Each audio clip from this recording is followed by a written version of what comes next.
Ladies and gentlemen, welcome to MotoOption Supercross.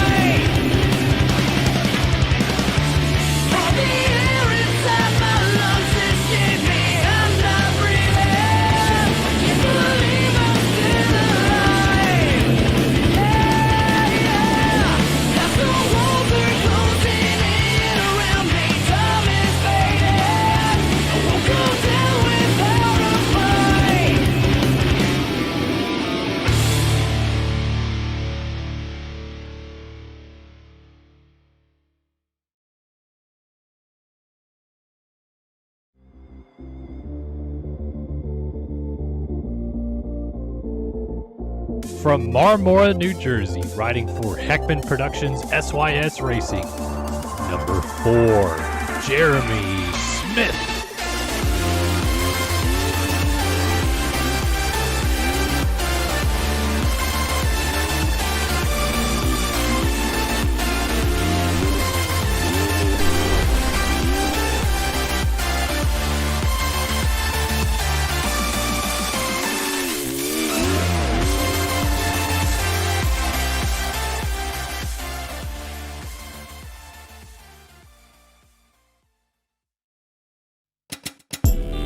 From France, riding for Impact, number 22, Nathan Prin.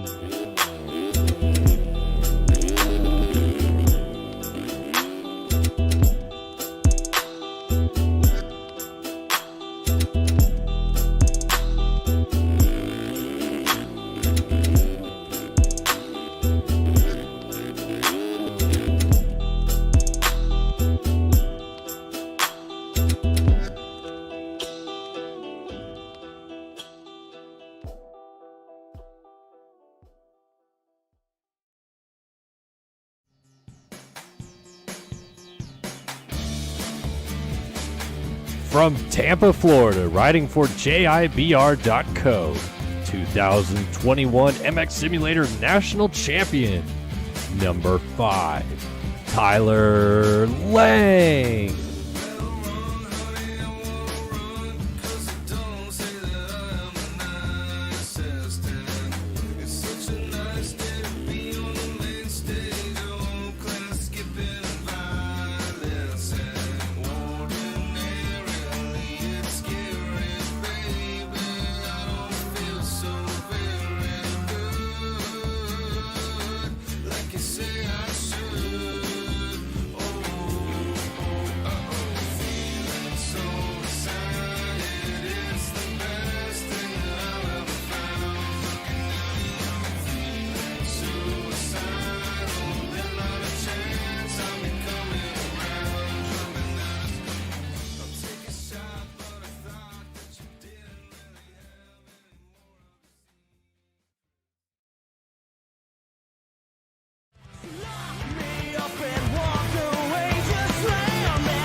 From Lillington, North Carolina, riding for TSCZ Productions, number 11, Luke Sullivan.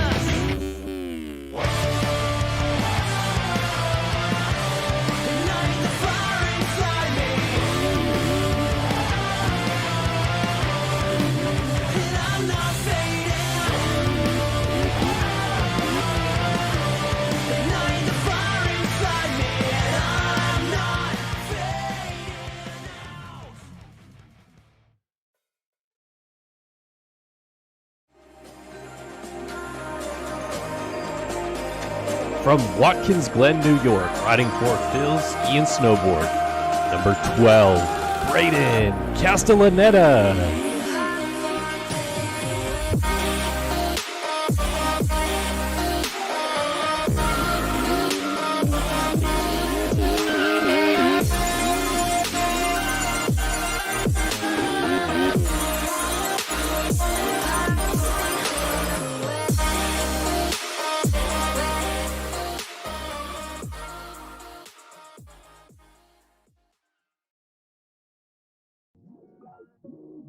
From Shawnigan Lake, Canada, riding for District Designs, number 24, Colby Eagland.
From Mattawan, Michigan, riding for Phil Ski and Snowboard, number 78, Jacob Hubbard.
From France, riding for Phil Ski and Snowboard, 2018 Supercross champion, number 7, Alexis Leclerc.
From Scottsdale, Arizona, riding for District Designs, 2022 MX Simulator National Champion, number 51, Payson Johnson.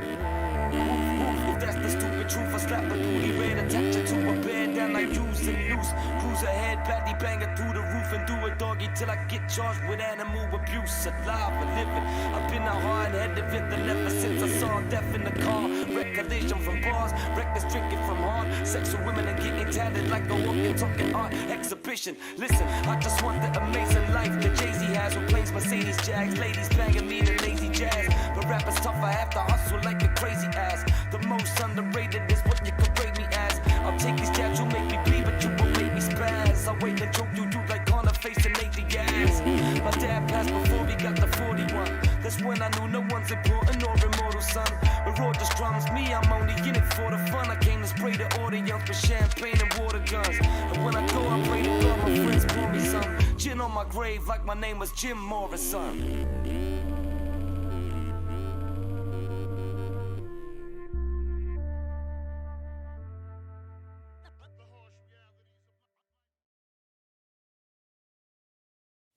Rewind. Check the tape. Win the Anaheim opener in 2000. Braden Carter's going to win tonight in Anaheim. Through to win the Seattle Supercross. 2022 Supercross champion. From Costa Mesa, California, riding for Phil's Ski and Snowboard, your two-time and defending Supercross champion, number 1, Braden Carter.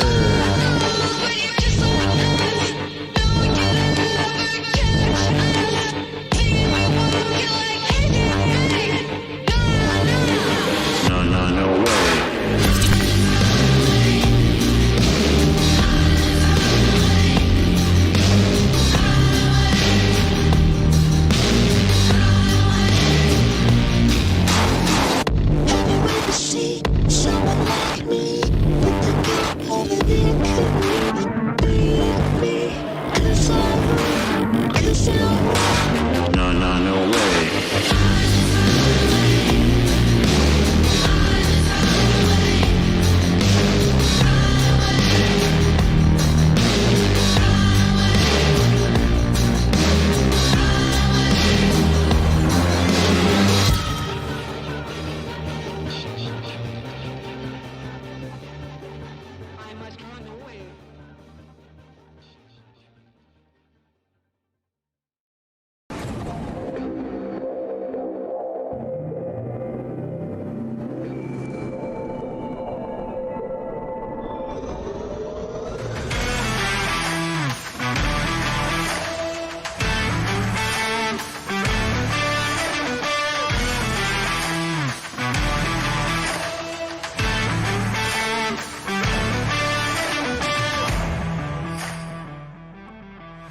Yeah, ladies and gentlemen, boys and girls, welcome into round 9 of the 2023 MotoOption AMA Esports Supercross Championship and MX Simulator live here on Start Your Systems, Init Esports on Twitch and ESTV. My name is Kellen Brower and so excited to bring you guys the action tonight from Indianapolis, the midpoint of this 2023 championship. Boy, oh boy, this is going to be a fun night of racing. Fun night to cover. Just me in the booth tonight. No Andrew Wood. You guys may have seen him cover all of Dallas a couple weeks ago, and then we've been covering it together all year long, but he's not here this week, unfortunately, with us. That's okay. We're still going to run through the same program. We're still going to give you guys all the racing action, and we're still going to have a fantastic time along the way doing so. Before we get started tonight, though, started the stream a tad bit early just because I wanted to give a huge thank you to every single person that has ever supported us, subscribed to Start Your Systems, or anything along those lines, because we got this beauty in the mail. Oh my goodness, look at this thing. It's unbelievable that we have 100,000 subscribers here on Start Your Systems, and I can't thank you guys enough for all the support over the years and everything that you guys have done to make this possible for us. So just wanted to show this off a little bit. I mean, it's pretty darn cool. And we're going to turn around, and we'll hang it up on the wall as well. Found a nice little place right here. Boom. And we're ready to go racing tonight. All right, enough of that.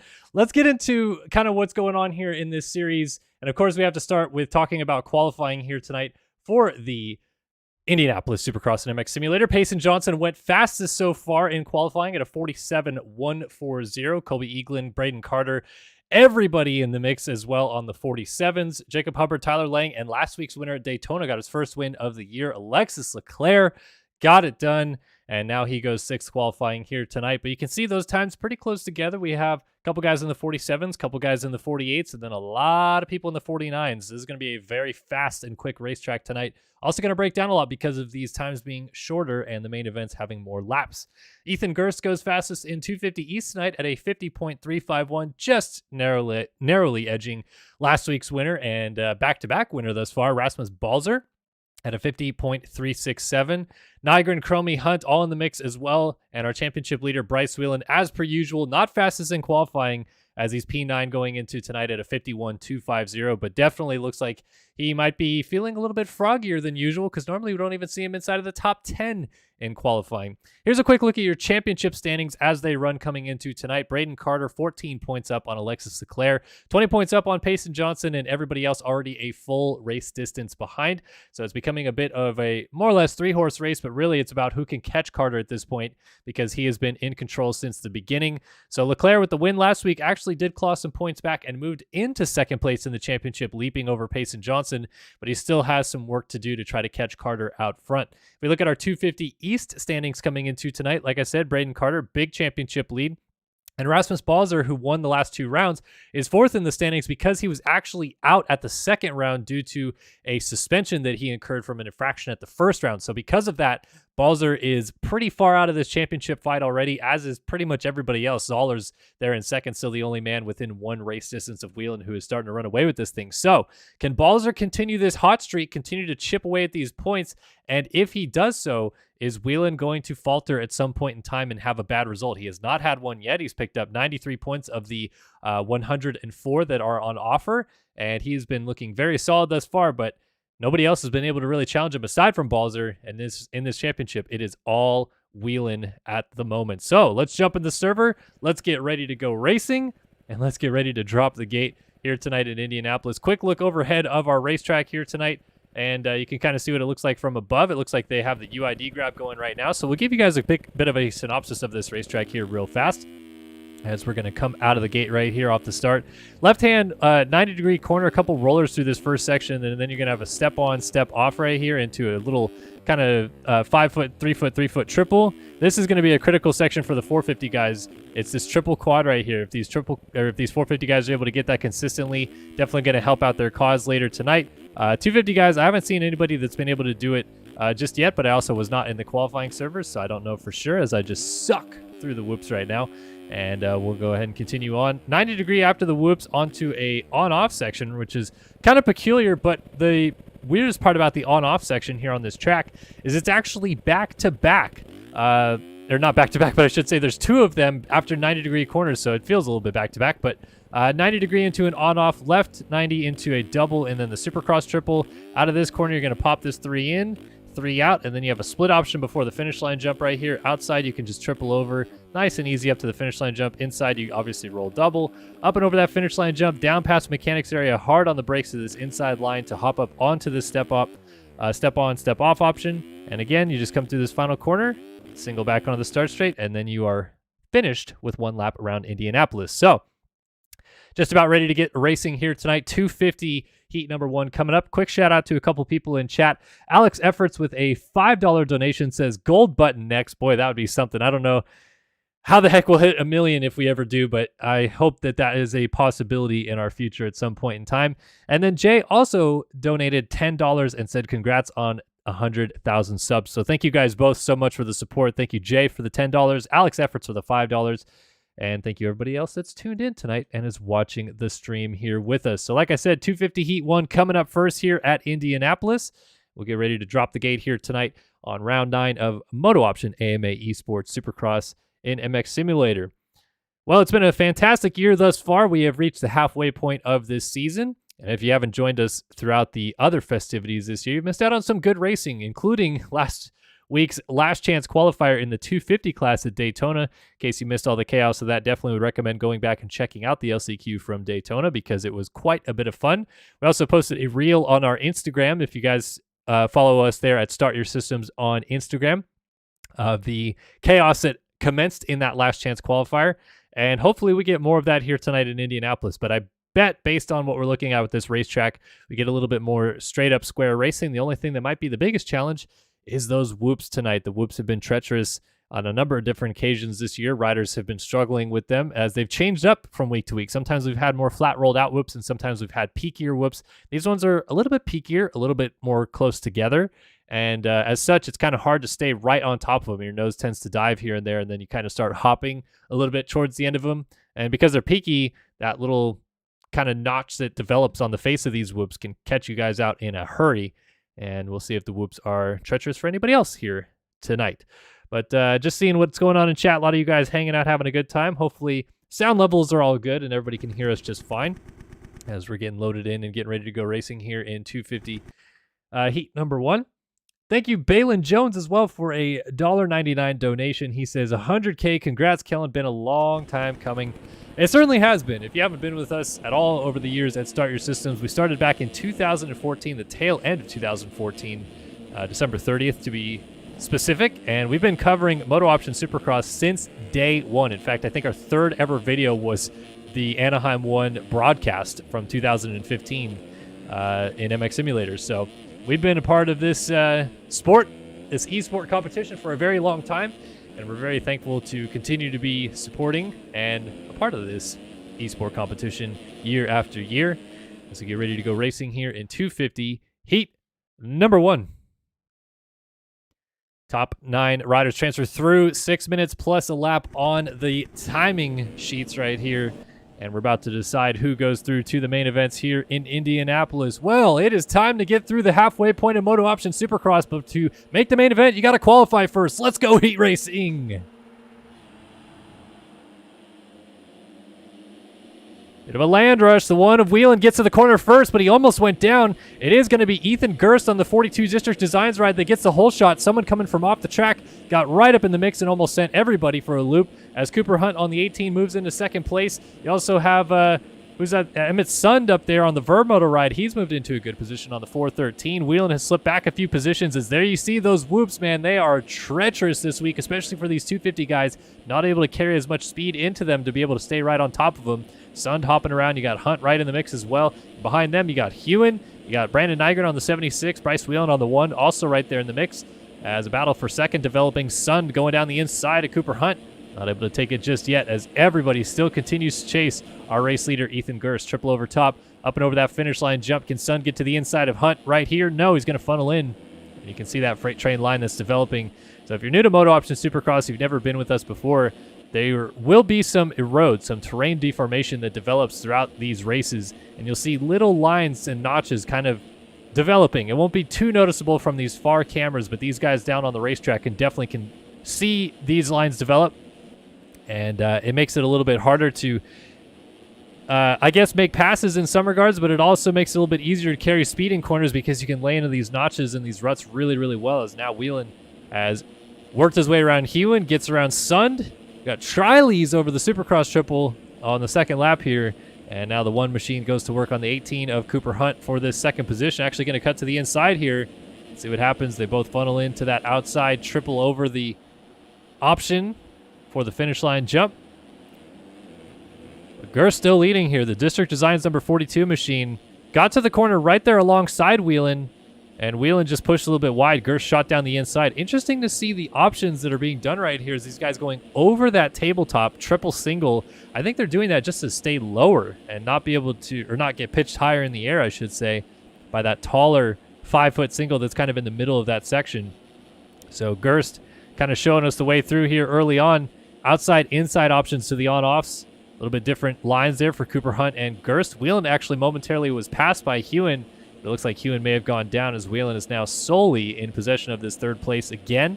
And a few seconds ahead of Emmett Sund behind him. Cole Gress, Brandon Nygren, Cohen Formagina, Riley Hewen, and Christopher McPherson Jr. in our transfer spots right now. We'll go back and check out some of those final transfer spot battles in a moment. But how about Cooper Hunt on the number 18 ride, kind of inching forward and applying that pressure to Ethan Gerst out front. So there's that double over table and then triple single. You can see how much lower Gerst is staying by not popping that big 5-foot single in the middle there. And then electing to go 2-3-2. So no 250 guys yet really uncorking the quad. I'd wonder if there was enough opportunity to carry momentum as Gerst is getting absolutely tossed around in the whoops right there. Nice job to corral his number 42 ride underneath of him there because that was heading towards disaster.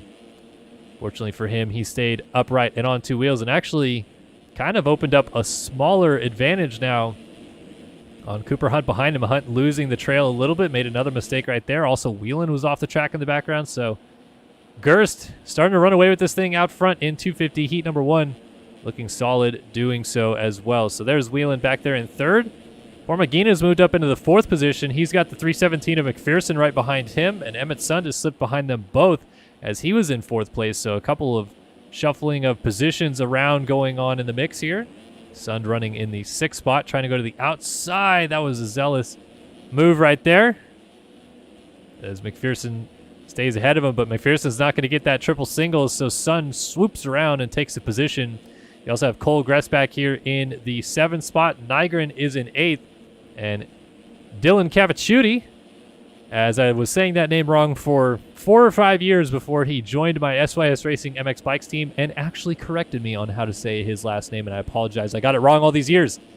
But he is going to move up into the 8th spot as Formagina was down after the whoops and is going to drop back to 9th. The rider out of Brazil for MSK on the 119. Showing a little flash over the triple, like the setup he's got going there.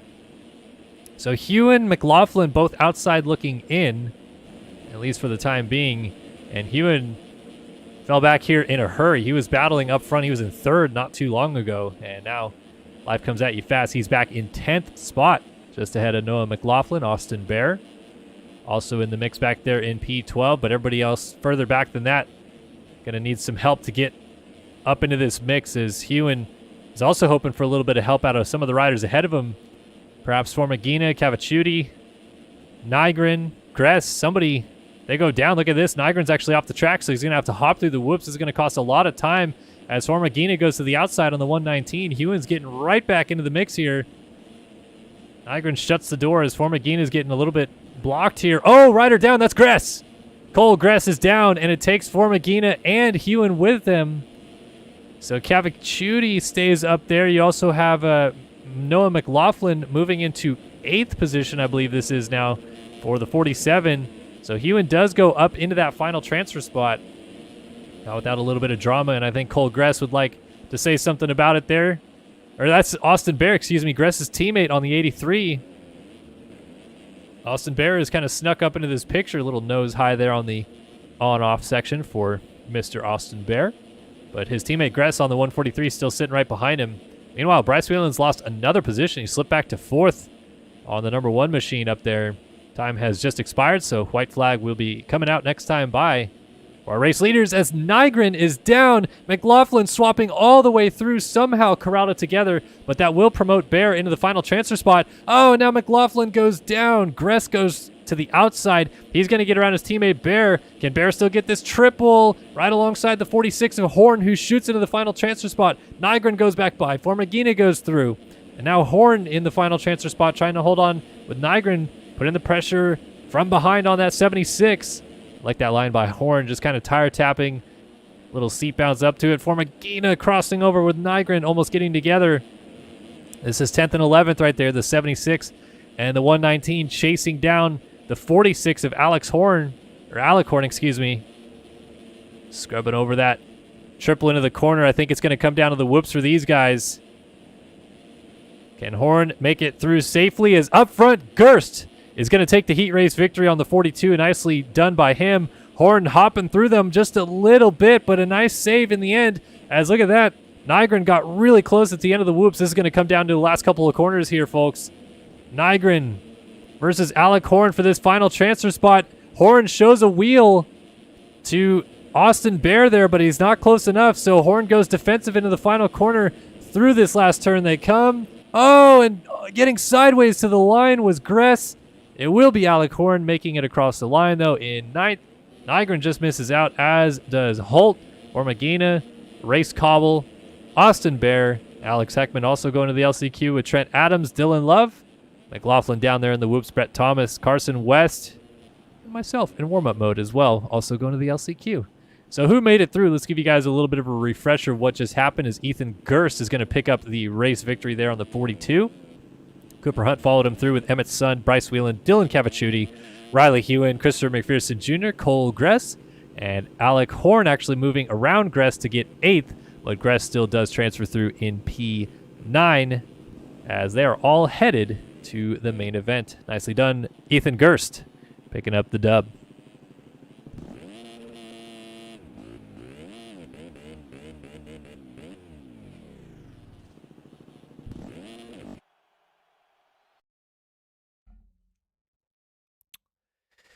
All right, Heat 1 is done. Heat 2 is coming up next here in Indianapolis.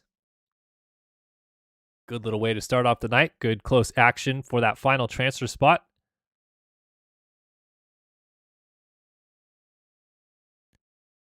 We're about to see if anything interesting happens in this second heat race. We've already seen our championship leader head through to the main event in Bryce Whelan. But how about Rasmus Balzer, winner of the last 2 rounds, the Triple Crown at Arlington, and then the Daytona Supercross last week. Balzer on that 35 ride has been electrifying and looks to keep the ball rolling here tonight in Indianapolis. Not in the championship picture, though, is Balzer, who is 37 points down after being sidelined for the second round of the 250 East Championship due to an infraction that he committed at the first round. But he's definitely had the speed to win and has shown that the last 2 weeks. So we've had 2 wins out of Whelan, 2 wins out of Balzer, and we're going to see who becomes the first rider to 3 wins this season. And if it is Balzer, is Whelan going to have a rough night that maybe gets Balzer a little bit closer in this championship picture? We'll have to see what happens a little bit later on the main event, but of course Balzer first has to make it through the heat race coming up. Question in chat is, does everyone have to send in their bike and rider skins before the event so it can be seen on the broadcast? Yes.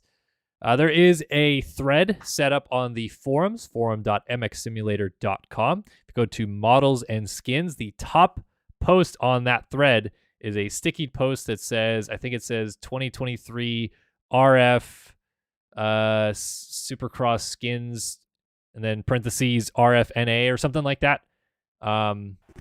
And basically, people just go in there. There's a little bit of a prompt of how you're supposed to actually put your skins in there. And that's where I download all of them, except for, at this point in time, it's like 50-50 people sending me last-minute updates on Discord instead.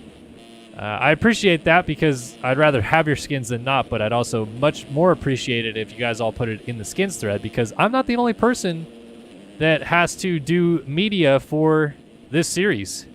And if you guys choose to send me stuff and nobody else, then nobody else can see you in those screenshots, edits, or other things that are done for this series. So I appreciate it if you guys put it in the skins thread and not just send it to me. But I thank you for everybody that does it the correct way. All right. 250 heat number 2 coming up. Gonna see if balls are on that 35 of the inside. Gets a good start. We're looking at Seth Crotty here in the middle. 30 board is sideways. Revs are up. Gate is down here in Indianapolis. 35 of Balzer does get a pretty good jump to the corner first. So it was the 143 there, I think.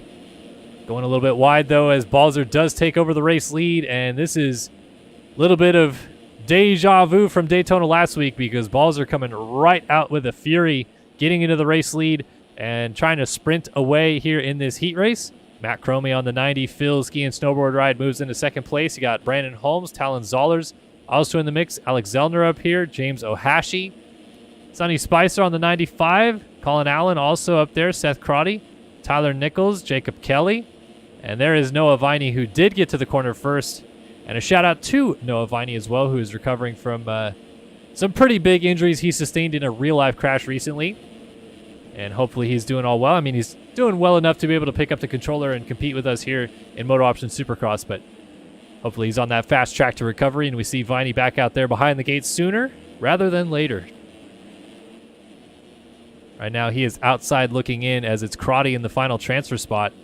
And there's that different option line. Step on, step off, triple for Crotty. Couple guys doing that, couple guys doing the overline. Back to our leader, though, and Balzer has coughed it up. Cromie on the 90 goes to the race lead. So Matt Cromie, rider out of Canada on the Phil ski and snowboard machine, out front, dealing with Balzer as we got dualies over the triple, and Cromie says, you can have it, Sunshine. I don't want the lead in the heat race that bad. I'm just trying to make the main event, but the battle still rages on. Cromie has been riding really reserved this year. I've not seen too many instances where he's really sent it for a pass or really fought too hard for a position, but I think that's doing him well so far because he's in the mix in terms of points for this championship. So he settles back into second. Brandon Holmes on the 71 right behind him in third, and there's the difference in that option. Over triple single versus on-off triple. Pretty even, it seems like, by the end of it, but right there in the middle, man, Holmes gains a lot of time on Cromie going into that corner. And it looks like it's a good opportunity to try to set up a pass if you can make it happen. As Balzer continues to lead. Talon Zollers back here in third position, or fourth position, I should say, right now. giving chase as Cromie has missed the Supercross triple. That allows Brandon Holmes up into the second position, but then Holmes misses the triple in the middle rhythm here. And Cromie's going to keep it tight on the 90. Maybe try to get a pass back to Zollers, though, there on the 182. He sits second in our championship standings right now for the Covenant ride. 22 points back of Bryce Whelan, our defending 250 East champion on the number 1 Phil Ski and Snowboard ride. And if you're Zollers, you're hoping that as much as Balzer has been eating away at some of those points that Whelan has been accruing, your Zollers, you got to try to beat him as well and stop the damage while it continues to expand in that championship fight. 22 points already after 4 rounds. Getting into the picture where Whelan is going to have a full race distance on you before long. And Zollers, at least right now, is comfortably in 4th in this heat race, but he's watching the likes of Balzer ahead of him just sprint away with this lead in this one. This battle for second is still hot and heavy between Holmes and Cromie. 71 of Holmes, 90 of Matt Cromie. Down past the mechanics area they go. That step on, step off, the single onto it is so low. You have to carry a lot of momentum to jump right up on top of it.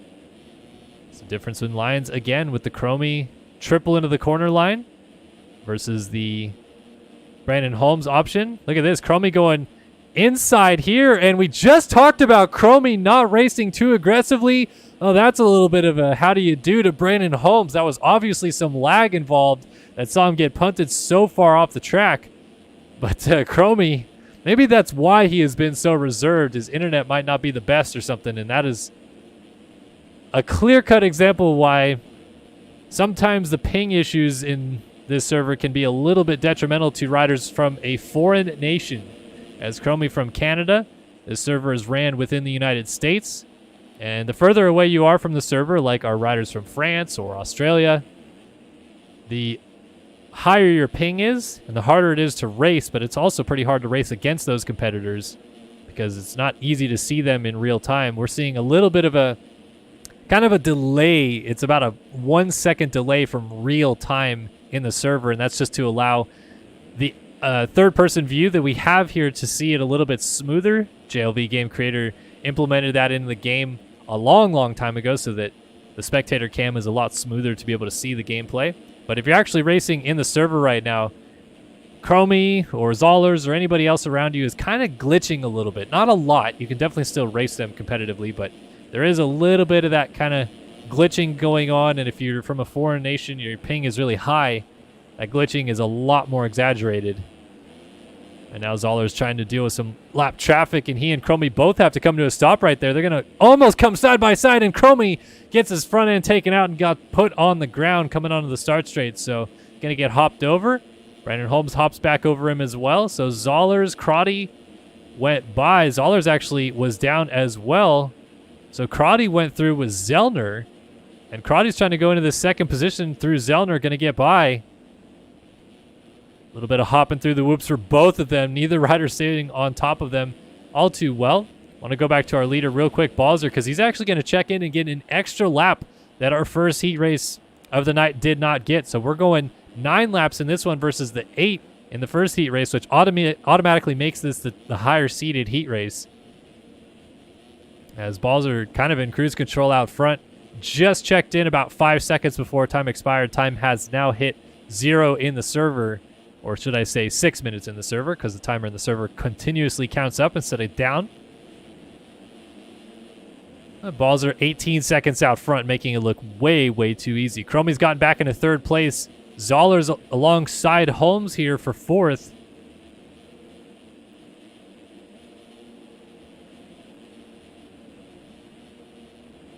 You got Holmes right there behind.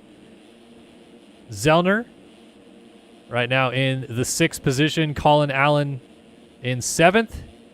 Alex Kerr back here in 8th. And it looks like Heilman is in our final transfer spot on the 43 at the moment. And he will be so overjoyed to see this checkered flag to go into the main event, as he was a part of the chaotic last chance qualifier last week in Daytona that sent him packing a little bit earlier than he had hoped. But he ended up going down twice, once in the lead and another time in 4th in the final transfer spot. None too happy would he have been. Oh, Balzer is down. to the right side of the whoops from the race lead, but that's okay. He's going to pick himself up and still have a rather large race lead. It was a fall-off crash or legs-off crash. If you never joined us here for MotoOption Supercross in MX Simulator, legs-off crashes happen when you hit the ground too hard, either with your body or your head, or you just overjump something. And usually takes about 8 to 12 seconds to get back up from that crash, as we just saw from Balzer. But here it is. Rasmus Balzer picks up right where he left off, wins 250 heat number 1 here in Indianapolis, or heat 2, I should say, and carries the momentum from Daytona right into the main event here tonight at Indy, with gate pick number 1 as well, with the faster heat race to boot. Crotty comes across the line. He'll pick up second. Zoller's third. Cromie looks like he's got fourth on lock ahead of Holmes. Zellner going to get past in the last corner here. Colin Allen going through up into sixth. Zellner seventh. Alex Curran eighth. And Heilman looking smooth through these last couple sections. Going to roll double up to the finish line. And Heilman goes through to the main event as well. Jacob Kelly, Sonny Spicer, Tyler Blowers, Austin Partolo, Clay Alfrey, Noah Viney, Baylor McKellar, Eduardo Simos, Tyler Nichols, Seth Carr, and James Ohashi heading to the last chance qualifier. As penalties come in, and wow, second place, Seth Crotty with 2.5 seconds of cuts, but he still ends up second in this one. Going through the order here, looks like Heilman actually leaped past the 9:13 of Alex Kerr here. Kerr had 2 seconds of cuts as well, but he remains in the final transfer spot in 9th to go on through. And that is heat 1 done, or heat 2 done and dusted. I keep making the mistake of calling it heat 1. Heat 2 done and dusted here in Indianapolis.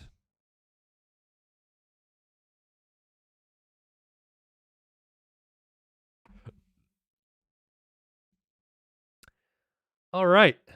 While we're in these intermissions, because I can and because why not, go ahead and just jump back into the studio here with you guys for a little bit, hang out with the chat and chat it up, seeing what's going on in the chat room here tonight. What is up, Detroit Lion? How are you doing tonight, good sir? A couple other chats that I'm seeing. Cody James going there to Indianapolis this weekend. Hope to see you there. I'll definitely see you there. I will be there, so if you guys are in Indianapolis this weekend and you want to catch up with me at any point in time, I'll be there quite a bit on Friday and all day Saturday. So just hit me up on Twitter, Instagram, whatever, and usually respond pretty quick and can hear back. Have you heard anything about Thrasher after his crash at Daytona? No, he's dealing with a torn ACL. It's just going to be kind of week to week on whether or not he's able to race every single week. But so far, he said it's not a bother once he's on the bike. It's really about walking around and other things like that. So I don't see any reason why he'd be out this weekend. But who knows? Perhaps. Let's see what else is going on. This is Def says, I love you, Kellen. I love you too, Nathan. Great to see you, good sir. What's up, Zach Smithhart? Ryan Fisher also up in the chat. Tristan Valente, if I'm saying that correctly. Emily Graham, Detroit Lions saw you already. Pooh Cats, OG Brandon, Roogs 209, Orbit, RMX Training Facility, Amanda Orzalek. Great to see everybody hanging out. And thanks, Roogs. Congrats, Kellen, on 100K. Hope to meet you this weekend, definitely. I'm not going to Detroit. I did go last year, but no Detroit for me this year, so unfortunately will not be there. But I will be in Seattle the weekend after that if anybody's going to be up in Seattle. All right, getting loaded back into the server. Oh, did I say your name incorrectly? I'm sorry, Zach. Apologies if I got it wrong. Thank you, Pixel Fodder. I appreciate that. All right, we are A-okay. Let's get back in the server. T-Lang, Payson Johnson, just to name a few. Matthias Janis, Anthony Pachone, Devin Davis, Connor Holiak, Jeff Cooper, Braden Tharp, Chase Blakely, Adam Holm, Ethan Olson, Rogan McIntosh, all in 450 heat. Number 1 coming up.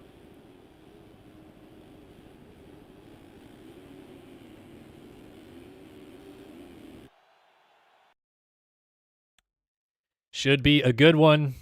Same story as our 250 class, 6 minutes plus a lap. The top 9 riders will transfer through to the main event. So this is not for points. If you've never watched a Supercross event before, this is just to qualify for the race that you score points in. So as long as these guys make it through, all should be good in the end. Here we go. 30 board is sideways. Revs are up. Gate is down in heat 1 for the 450s. Not a great start for Holm on the 17. Out of the inside, the one of Carter leaps over, and he's going to get the whole shot. But here comes Johnson down the inside. These two have had a little bit of history this year, and Johnson gives him a nudge into the Davalos bales. Kind of saw that coming. Wasn't too aggressive by Johnson, but didn't leave him any favors at the top of that berm right there. So Johnson goes into the race lead. Carter's going to have to work his way a little bit forward, but some shortened fields here as we get deeper into the season. Not too many guys coming up for these 450 pro races. McIntosh settling into second, Tharp in third, Siebold there on the 10 in fourth, as Trevor Spencer alongside the 5 of Tyler Lang in fifth. Over the Supercross triple on the first lap. Lang back in sixth, Pachone seventh, Davis eighth, and Carter already into the final transfer spot in ninth. Like I said, not too many competitors out here in this 450 class as we get later in the season. The entries start to die down a little bit. There's only so many people in this game with pro licenses. I think I looked at it at one point, but I think it's around 100 to 120 people with pro licenses, which means those are people that are eligible to race the 450 class. Look at that line by Carter. Double over, tire tap, on-off, triple. What is even that line? That's unbelievable. I want to see if Johnson is doing something different out front. But anyway, normally we always see entries drop off later in the season. You have to have a pro license to race the 450 class, and since there's only so many people that have a pro license, there's only so many people that could enter on a given weekend. A lot of them end up racing 250 East or 250 West as well. But then a lot of them just choose to stop playing the game by midpoint in the season. So it happens. Less entries means more opportunities to see some fresh faces in the main events, though. So I want to see what Johnson's doing out front. Is he doubling over? Yes, double over. And then that tire tap onto the table. That is unbelievable, that line. I can't begin to describe how difficult that is in this game. I don't think I could even do that. Even once. But that's remarkable that those guys are doing that.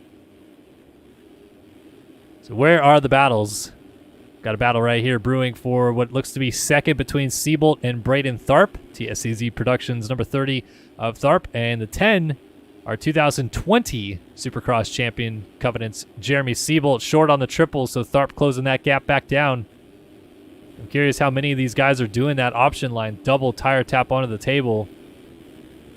Big if true.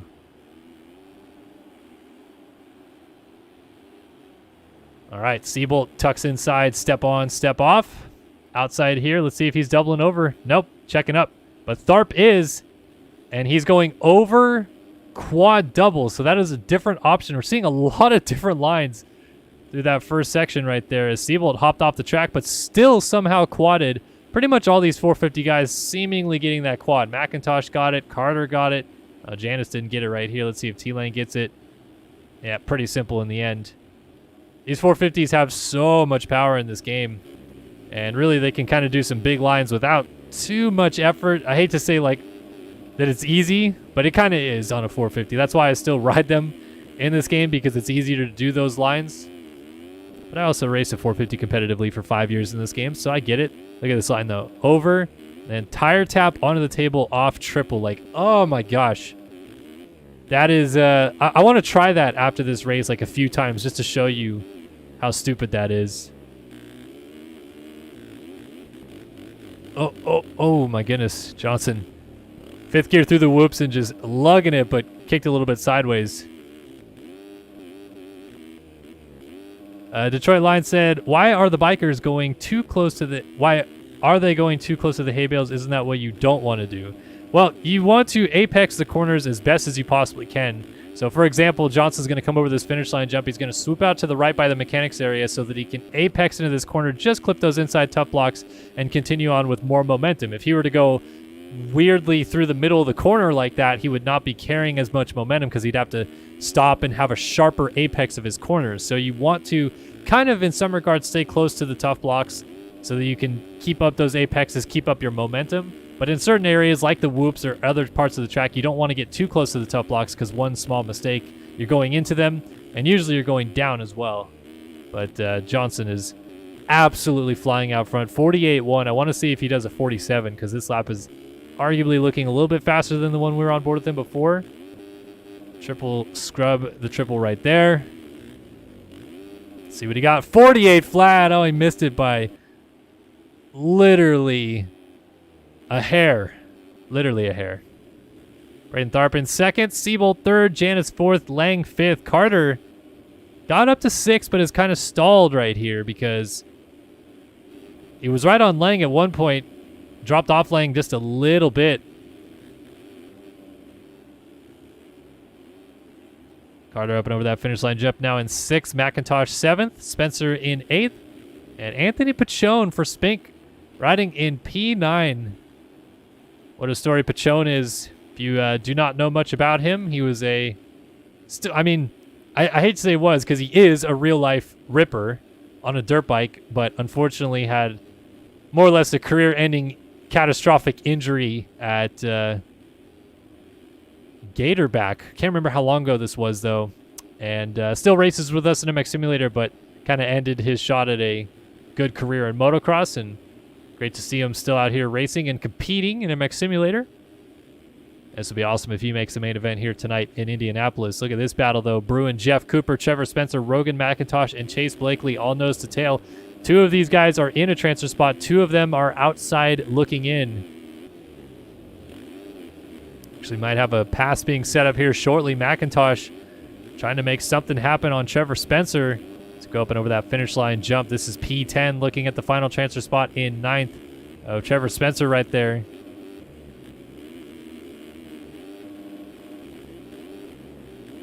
Look at these different options. It's so cool to see that this track has presented those options at least. Oh, triple in for everybody. Oh, McIntosh goes for the quad and splits the gap. Somehow they don't go down. White flag is waving for our leader out front. Look at this. McIntosh trying to make it 3 wide down the inside. Nearly contact with Jeff Cooper, who holds the final transfer spot. Oh, now contact and Cooper goes down. Blakely through into 10th. McIntosh up into 9th. Oh, McIntosh short on that triple in. That's going to allow Blakely to get that much closer into the picture here.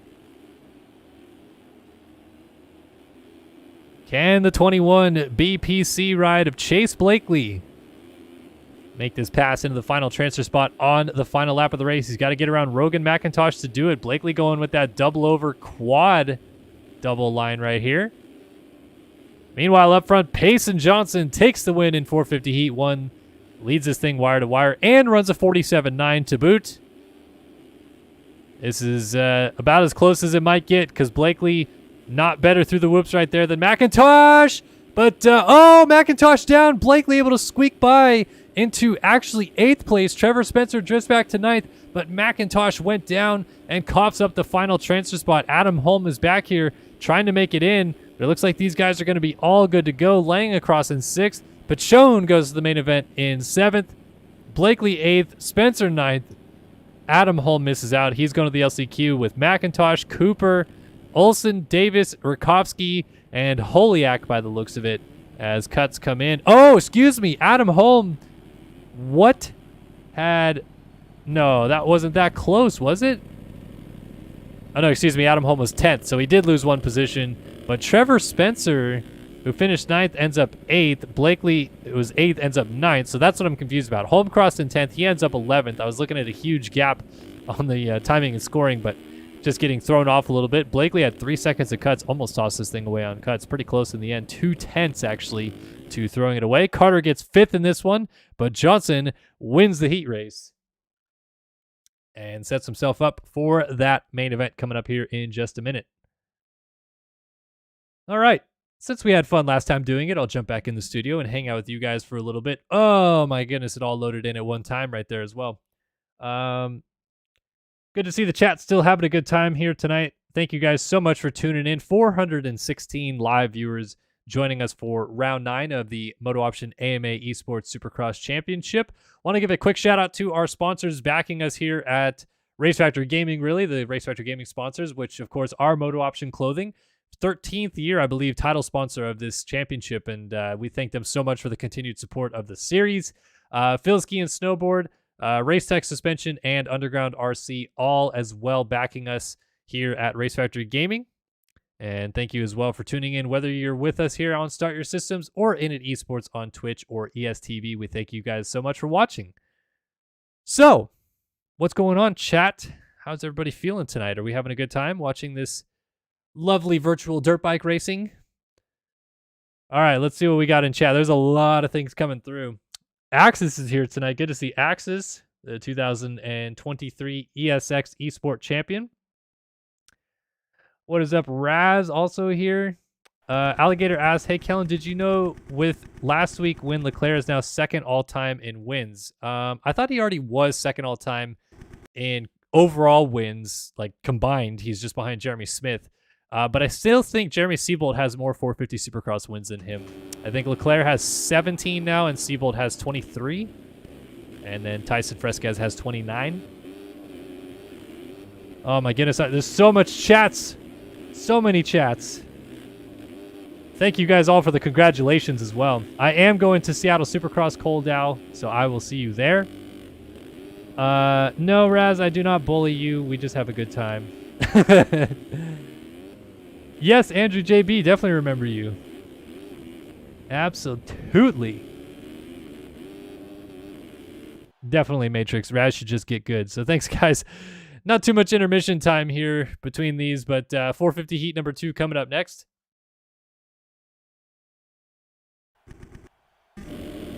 All right, who's going to get that all-important hole shot? Only got 14 riders on the gate, but last week winner Alexis Leclerc down the inside. Here we go, final heat race of the night. Let's get it.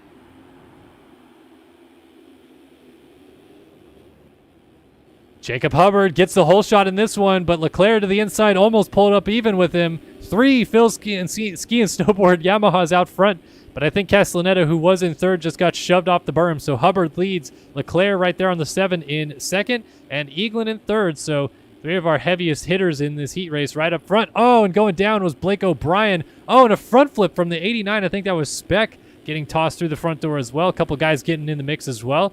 J.R. Reyes, Brandon Larson, Caleb Hall, Bodie Parker also right there. But our 3 leaders are nose to tail, and we got to stick with this battle. Hubbard on the 78, Leclerc on the 7, Eagland on the 24.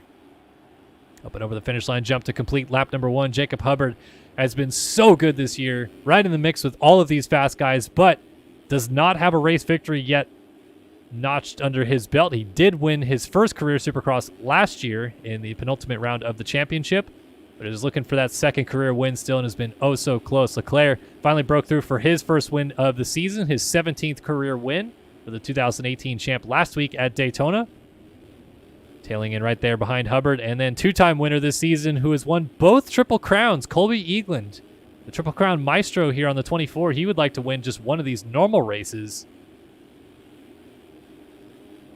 And now he's putting the pressure on the 7 of Leclerc for second. Might actually have a pass here. Leclerc down. Case the triple into that corner. Got kicked sideways. I don't think there was any contact between he and Eagland, but down goes the 7. Going to lose a few positions. Gets going behind Caleb Hall and Bodie Parker, but still up inside of the top 5. So now it's between Eagland, who is doing the tire tap line, versus Hubbard, who is not. It's going for the over quad double line. Eagland looks like he is on a mission right now, though. He's absolutely flying, and Hubbard is front flipping through the whoops and down.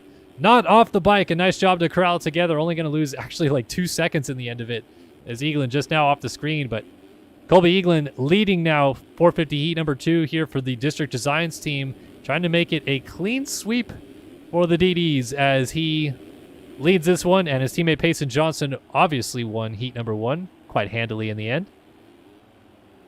So Eagland leads now from Hubbard. Leclerc already back up into the 3 spot. Caleb Hall right here is in 4th. Parker in 5th ahead of Brandon Larson right there in 6th. Privateer effort on the 73. Ethan Parks across the line in 7th for Heckman Productions SYS Racing. J.R. Reyes for Finca comes across in 8th. And Aaron Rockefeller on the 93 Underground RC machine rounds out our transfer spots, at least for the time being. Some heavy hitters I see outside looking in. Luke Sullivan still trying to make it through. Rockefeller might get around J.R. Reyes right here on the 72 as they come through the first section side by side. Both go for the triple quad. Reyes a little short. Rockefeller greases it. Now Reyes, a little bit of a delay out of the corner right there into the whoops. Rockefeller getting sideways. He's trying to corral it. Somehow Reyes didn't go down as well. But Rockefeller under attack. are on the outside. Hayden Stevenson gets into the back of J.R. Reyes, and they get stood up in the corner. So Rockefeller was about to get past for the final transfer spot. Instead, he moves up to 8th. Reyes cases the triple. He is now in 9th. Stevenson right there in the background, putting the pressure on, trying to go to this final transfer spot down the inside, and makes the pass happen. Reyes cutting underneath, didn't quite get the angle to make the move back. Stevenson into the final transfer spot, dualies over the finish line jump as Reyes dealing with Gianni Padani on the 16 TSCZ Productions, and Reyes goes down. Castellaneta, Luke Sullivan, both outside looking in. Two heavy hitters, as I mentioned. Both guys inside of the top 10 in the championship standings right now. Really would like to make it into this main event out of the heat race and not have to go to the LCQ, as Sullivan down the inside is going to pass Castellaneta. But I think they are still both outside of a transfer spot right now, as Sullivan is in 11th. And Leclerc's down after the whoops. Leclerc is down on the ground after the whoops. And he is moving backwards a little bit.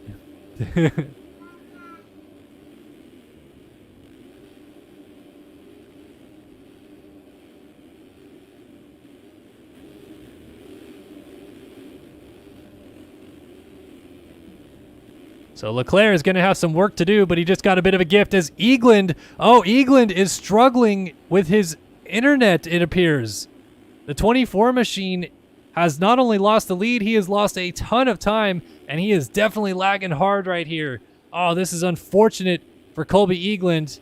You can see kind of the ghost of Eagland flying through these rhythm sections.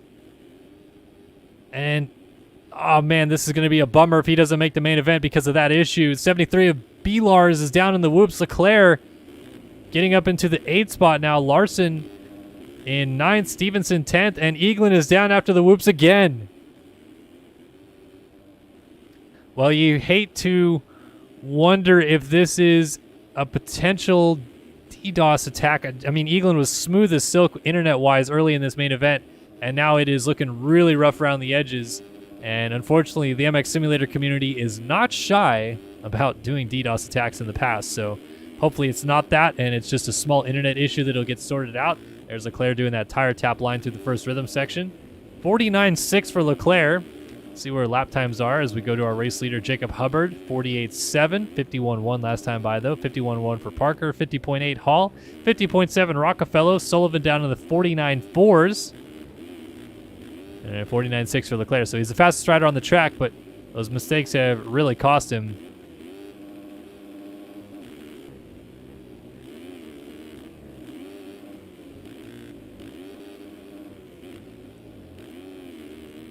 So let's take a look real quick. He's going to put down a 50.2 this time by.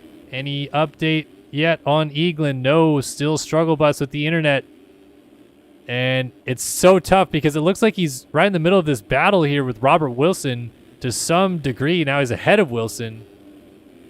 And on our screen, he's 11th, but he might actually be further up than that if he's lagging that far behind. Ethan Parks getting put on the ground by Brandon Larson. That is going to affect the final transfer spot as Stevenson goes through and takes it over.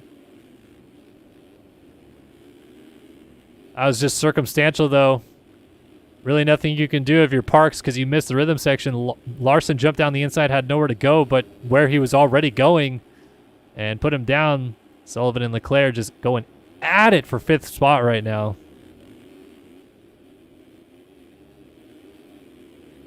Leclerc still going for the double overline tire tap. Look at the speed difference. That is unbelievable.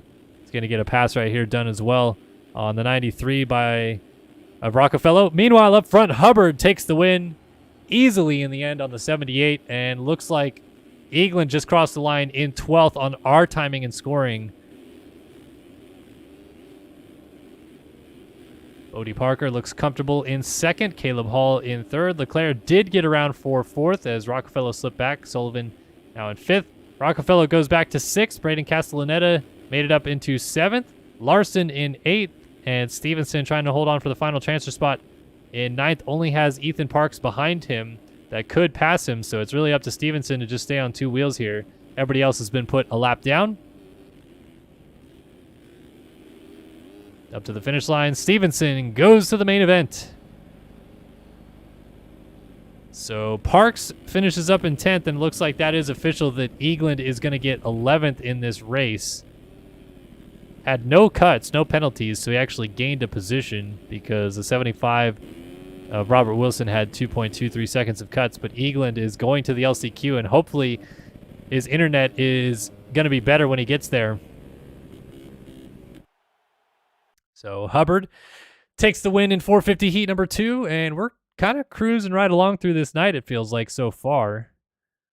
Already into the LCQs, and we have not even crested the 1 hour mark of this broadcast, so smooth sailing thus far. Back in studio, Kellen Brower in the booth, bringing you guys the action here tonight. Seeing what's going on in the chat room. Yeah, Hubbard was still in first. He was cruising out front.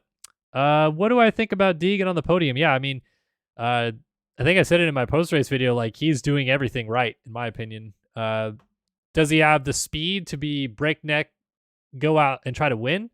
Yes, but I think that's the wrong move. I think being on the track, getting the experience that he's getting the results he's getting as well, like, it's going to pay off so huge next year. Like, if he continues this trend that he's going on, getting podiums, getting fourths, getting fifths, whatever, he's going to be a championship contender by his sophomore year of Supercross, which not many people can say they are or can do. So he's on a good trajectory, and if I'm him, I just keep on doing what he's doing. Learn as much as you can in the short amount of time that you have to learn it, and soak all that knowledge up and transfer it into potential title run next year. Oh, man. Life says, I'm the best spectator and need me on sim with Navo? Or do you mean on bikes? Yeah, on bikes. So I actually am going to be co-broadcasting the Supercross of Teams event in MX Bikes in between Supercross and Motocross this year with Navo. I'm very excited for that.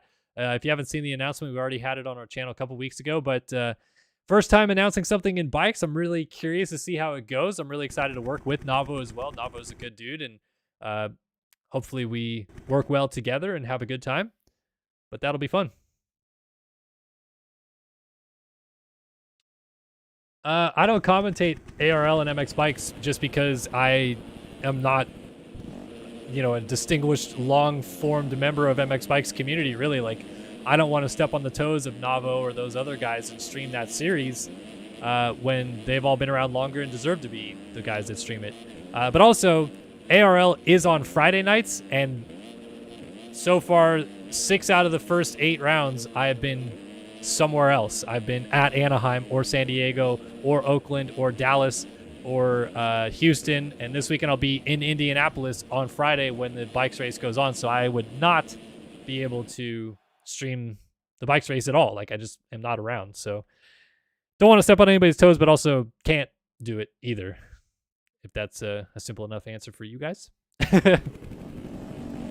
All right, here we go. 250 LCQ. This one is 5 minutes plus a lap, and only 4 riders are going through to the main event. Everybody else is done right here. Who goes through? Let's find out right now.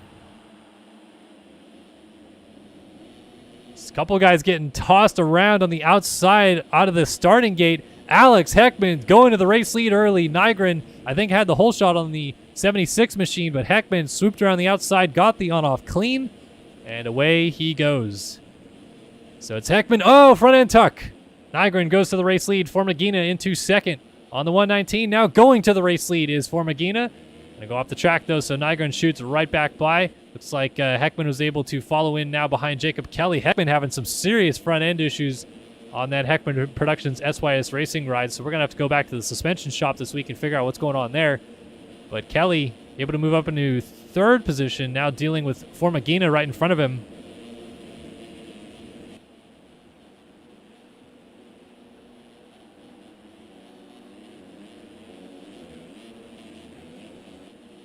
Step on, step off pretty smoothly through there. So Nygren continues to lead the race here on the 76, and Formagina goes down. So the 119 machine out of second place, going to watch all of these positions go by. Gets hit from Noah Viney, who is jumping into the corner right there. And now we've got some chaos. Nygren hopping through the whoops, as the 351 of Jacob Kelly to his outside, trying to pass into the race lead. And this is about to get real good. Dualies. Nygren and Kelly tossing them. Tyler Nichols, Clay Alfrey also in the mix. Race Cobble, Evan Holt, Noah Viney, Tyler Blowers, and then Formagina, who was down with Alex Heckman right behind him on the 292. All right. So battle for the lead is the one to watch right here. Nygren versus Jacob Kelly. Jacob Kelly might go to the inside right here. Saw they had the line, but backed out of the challenge. You also have to weigh out the cost-benefit here of trying to go for the race lead. You're in a transfer spot in second. If you try to make a pass and put yourself down, you will kick yourself all the way back to your bedroom or wherever you are not going to be playing simulator after this. Nygren stepping on, stepping off. Clean out front as Kelly goes to the inside behind. This is a battle for third spot right now. Tyler Nichols and Clay Alfrey. Nichols on the 161, Alfrey on the 188. Clay Alfrey, former race winner in the 250 series in this game, but that was 2016 maybe. It's been a while, and he has come and gone in the game several different times. But always cool to see a little bit of a more OG guy back out here giving it a go. Outside looking in right now, Evan Holt and Noah Viney. So Viney on the Covenant, Crizzy cranked 143, trying to make a pass happen on Evan Holt, 91 TSCZ Productions ride. Battle for the lead still going on, and Kelly is taking it away from Nygren. So Jacob Kelly takes over the race lead. Brandon Nygren settles for second. Nichols and Alfrey still nose to tail there in third as Heckman goes front flipping through the whoops. Cowan Formagina is going to move into fifth position, still outside looking in. Needs some help from one of these two gentlemen ahead of him. So have a minute and a half left on the clock. And then a lap will remain with the white flag waving after time expires. So Kelly, Nygren, Nichols, Alfrey. 6-second lead for our front four at the moment. But if anything goes awry, Cowan Formagina is sitting back there hoping to make something happen.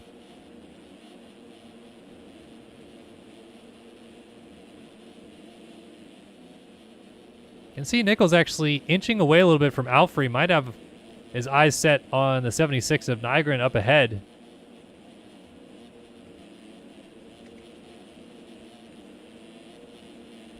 Big whip off the Supercross triple there for Tyler Nichols.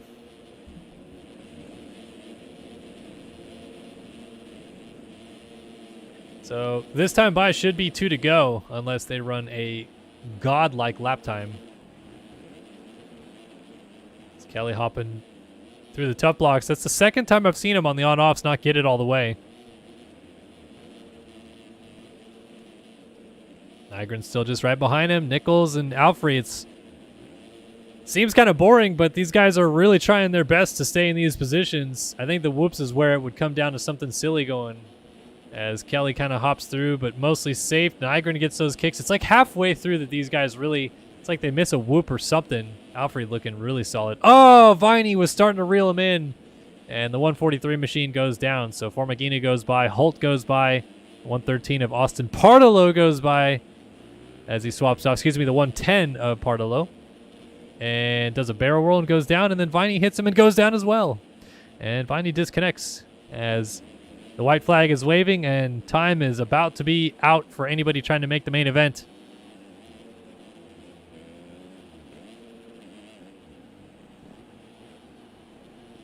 Ooh, Clay Alfrey just laid it down after the on-off. And the 119 of Formagina is lurking there in the background as Holt goes down from 6th. So it's up to Formagina to make something happen, and Alfrey to not blow this one in the late stages. Oh, Alfrey flirting with those tough blocks on the side.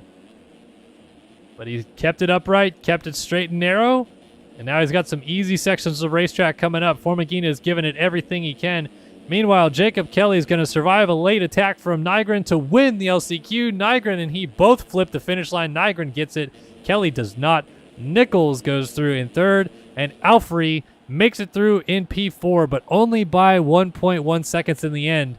So if you're Formagina, you're just hoping there's some cuts involved there. And the cuts are a penalty system installed by the game creator Josh Vanderhoof, that if you go off the track and you miss timing gates and gain an advantage, it'll give you some penalties based on that advantage.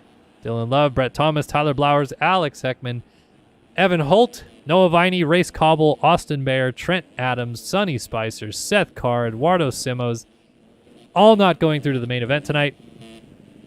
So we await for those penalties to come through and see if anything changes with Alfrey and Formagina. It does not. Alfrey had 0.2 of a second in cuts, but it was not enough to change the results. But it actually did change the winner.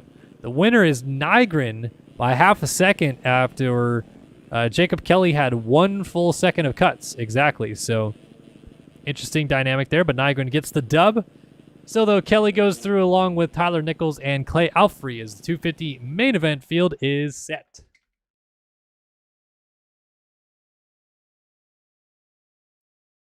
.450 LCQ coming up, and we will go ahead and jump back in the intermission screen with you guys, hang out for a little bit before this LCQ.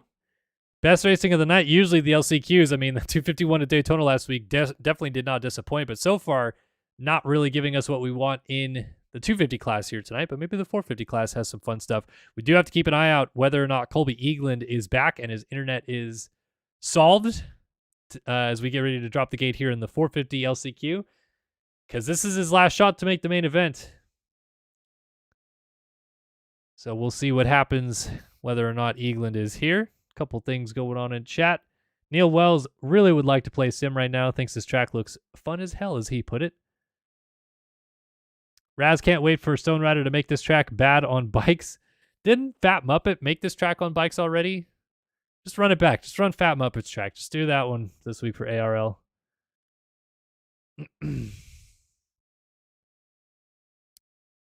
It's Race Coble. Coble. Okay, not Cobble. Coble.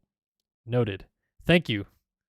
I appreciate when you guys correct me. I really do. I know maybe that sounds like being a bit disingenuous, but I really want to get it right. So if I say the name right correctly a few times, then I usually get it rolling. Can anyone in here make good MX Sim bike and gear? Nope, I can't. I suck. Jeff Cooper, Ethan Olson, Blake O'Brien, Adam Holm, J.R. Reyes, Connor Holiak. There is Colby Eagland. So he is back. Looks like the internet's looking pretty good. We'll have to see. They sent me my play button. Well, I got it yesterday, and they sent it maybe 2 weeks after I hit 100K, and it took about 2 weeks to get here, so 1 whole month from hitting 100K to getting the play button. Pretty stoked. I mean, it's pretty nice and shiny. I mean, look at, you can see my hand reflection in it right there. Look at that. Hand reflection.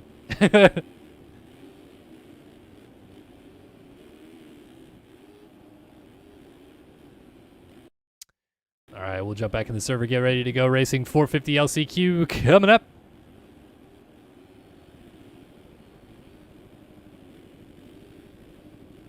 So many pro riders amped for Indy, and the layout looks like it will not disappoint. I have to agree with that sentiment. People usually tend to like Indy because the dirt is pretty soft.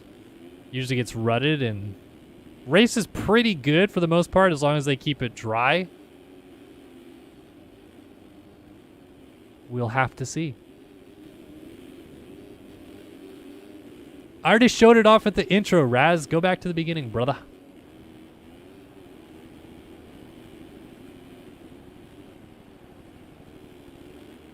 Not sure what the holdup right now in the server is.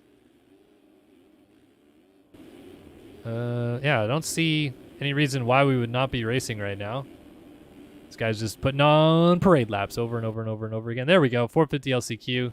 14 riders, so at least the silver lining here is that unlike other LCQs, there's only 10 guys going home unhappy, but 4 of them make the main event, 10 of them do not. More people leaving unhappy than happy. Theoretically speaking, that's just what the LCQ does. All right, who will be those 4 riders heading to that main event? Blake O'Brien here in the middle. Trying to get a good jump. Adam Holm down the inside. Can Eagland get it done as well? Here we go.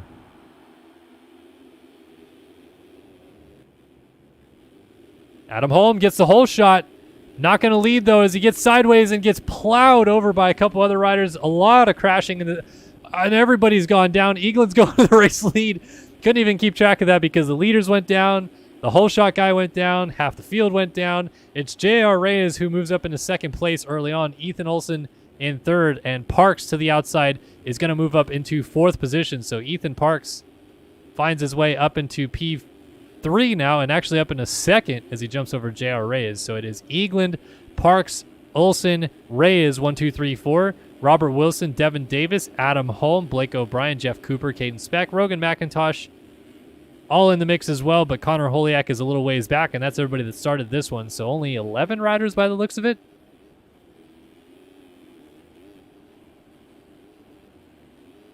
Step on, step off again for Eagland. Looks like, at least in the LCQ, Eagland is not about to go for that big tire tap line. So getting the triple quad quite easily, though. Look at that. He actually lifts the front tire up into the whoops and gets onto like the fourth one right there. It's interesting to see because some of these guys struggling. Eagland looking pretty solid through them. Second and third pretty close together. Now Blake O'Brien has moved into the final transfer spot on the 81. Jeff Cooper, Adam Holm, Caden Speck, Rogan McIntosh all right here. Chasing O'Brien on the 81. This could get a little bit saucy. Cooper right there on the 63, running in fifth, but he's closing up on the 81 of O'Brien in a hurry. And if you're Blake O'Brien, the last thing you want is this group of riders behind you. You want a little bit of a gap established. Got the step on, step off clean, though. Almost doubling across the start for both of them, but neither of them do. Look at this. Triple single. Is outside, though, was Jeff Cooper, so he's not quite close enough. Now he's right there. Tripling to the inside before the whoops for the transfer spot. Jeff Cooper's got it. Can O'Brien fight back? Cooper's getting sideways up the side of the track, and down he goes. So O'Brien just waited for the mistake to happen, and it did. Adam Holm and Rogan McIntosh, now two guys that found their way through. McIntosh is riding a Phil's Yamaha, even though it says Covenant on his team name. Not sure what's going on there. But it is O'Brien still in the final transfer spot, and the onus lays on Adam Holm or Rogan McIntosh to close the gap down. Devin Davis a further 3 seconds back, and then Jeff Cooper remounted in eighth just in front of Caden Speck.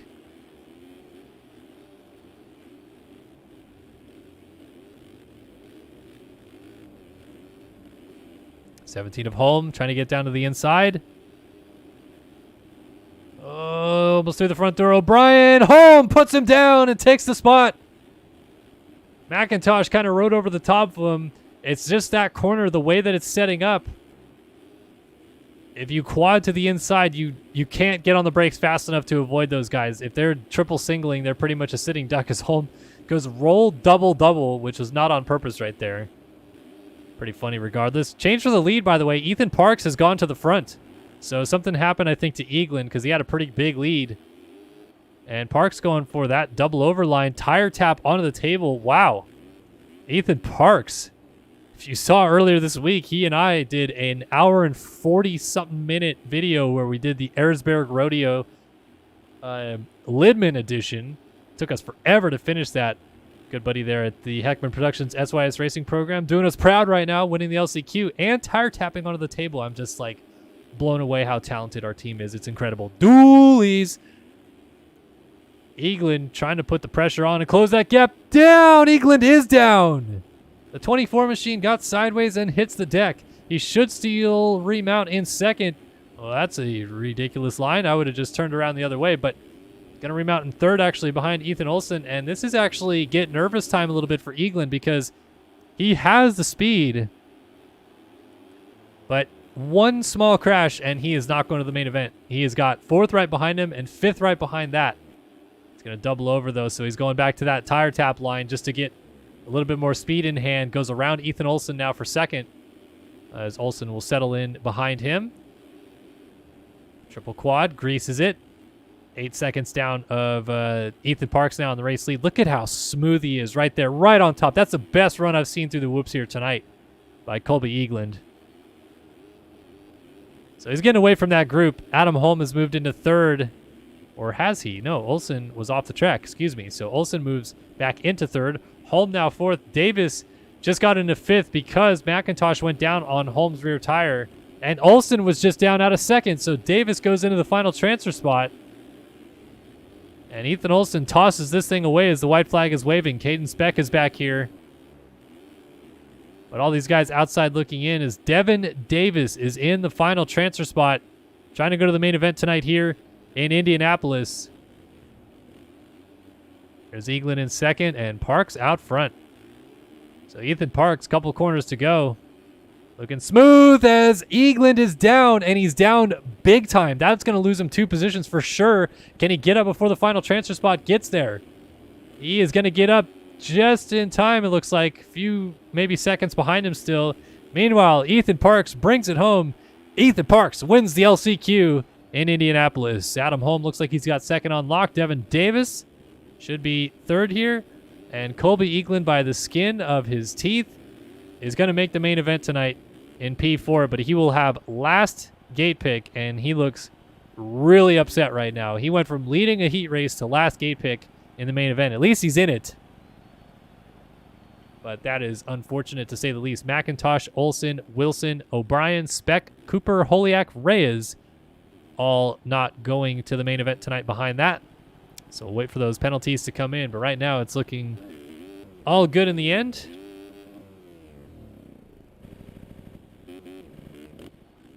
I just really quickly want to try this line. Really quickly.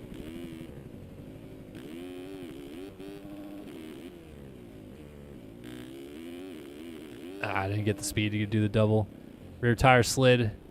Yeah, top 4 stayed the same. So no change there. Oh, give me enough time. That's a terrible landing.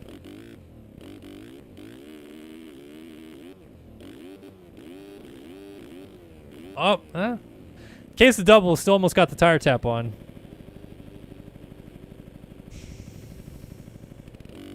One more shot.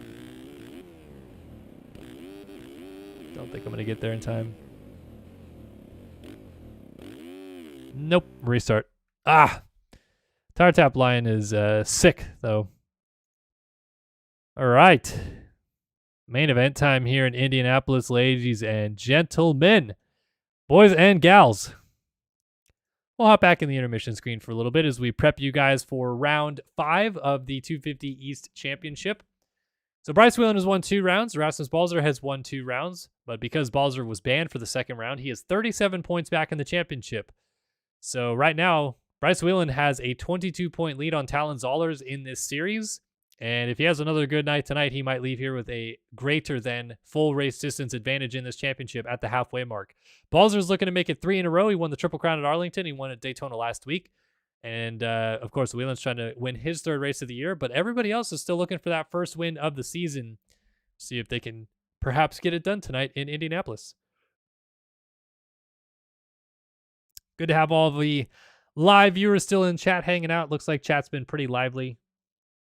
Are the Phil-sponsored Yamahas basically the equivalent to being in Star Racing IRL? I mean, it depends on what you classify as Star Racing. If you're saying Star has a lot of riders and is Phil that team that has a lot of riders? Yes, Phil has a lot of riders on their team. But not as many as you think. I think they only have 9 riders on their team, which I say only, but I've seen MX Simulator teams. I ran an MX Simulator team with 18 people on it. So you can have quite a few people in MX Simulator on your team. But Phil's does have a lot of fast guys, that's for sure. Beckett says, remember at Dallas when I met you eating Doritos? Yes. Yes, I absolutely do. Remember that. Tylen says, hey, Kellen, can you hook me up with somebody that can make me graphics and gear, please? I don't know anybody in Sim that, does it per gear anymore. What you should do is find the gear and or bike graphic you like, and normally someone has a PSD. You have to buy it probably, But somebody has a PSD, and then they can probably help you at least in the way of understanding, like, here's what goes here, and here's how you do this, and all that stuff like that. So that's how I would recommend doing it. I was saying in Tampa and MX Sim, not that rough, but every other round gets crazy rough. I don't know. Ask the track creators. I'm not a track creator. Any favorite pro to interview with Racer X? I mean, they're all like definitely fun and unique in their own ways. I enjoy interviewing, like, I really enjoyed interviewing Justin Bogle. I usually enjoy my Chase Sexton interviews, but I like interviewing Eli and Cooper too. Like, they're all really easy and fun to get along with. Ah, man. I'll probably say Plessinger right now. Plessinger has been a lot of fun to interview. He and I always BS about Sim and other games and stuff like that. So he's been a lot of fun, and I'll pick AP. AP is a lot of fun to interview. All right, ladies and gentlemen, boys and girls, it is time for round number 5 of 250 East action here at Indianapolis. Who's going to get the whole shot? Let's drop the gate in Indy. From the outside, a huge jump. Race Factor getting whole shot goes to Alec Horn, but he gets sideways immediately, and no surprise to see the one of Bryce Whelan go to the front. Whelan leads Heilman on the 43 in second as Whelan goes triple single through this rhythm section to try to establish a gap. Heilman's going to close up right behind him, and it was the 46 of Horn who grabbed the whole shot. He's going to settle into third place behind this group. A lot of crashing going on behind these guys, and Whelan is in the perfect position to try to sprint away as he gets the early advantage. Now where, oh where, is the 35 of Rasmus Balzer?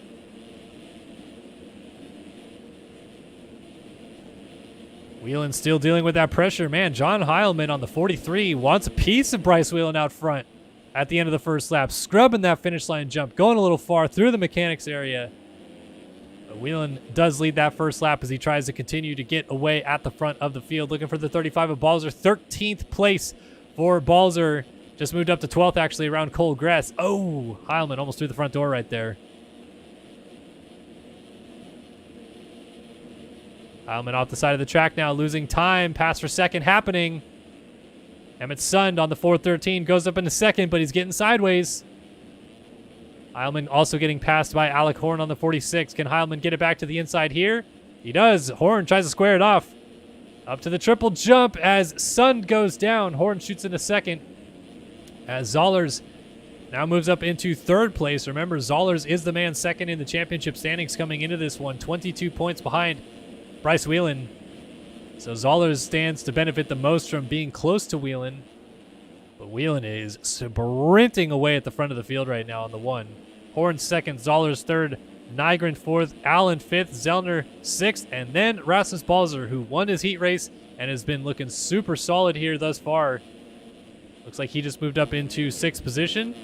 53.3 last time by. Uh-oh, who's down? Bryce Whelan is down. Our leader is down.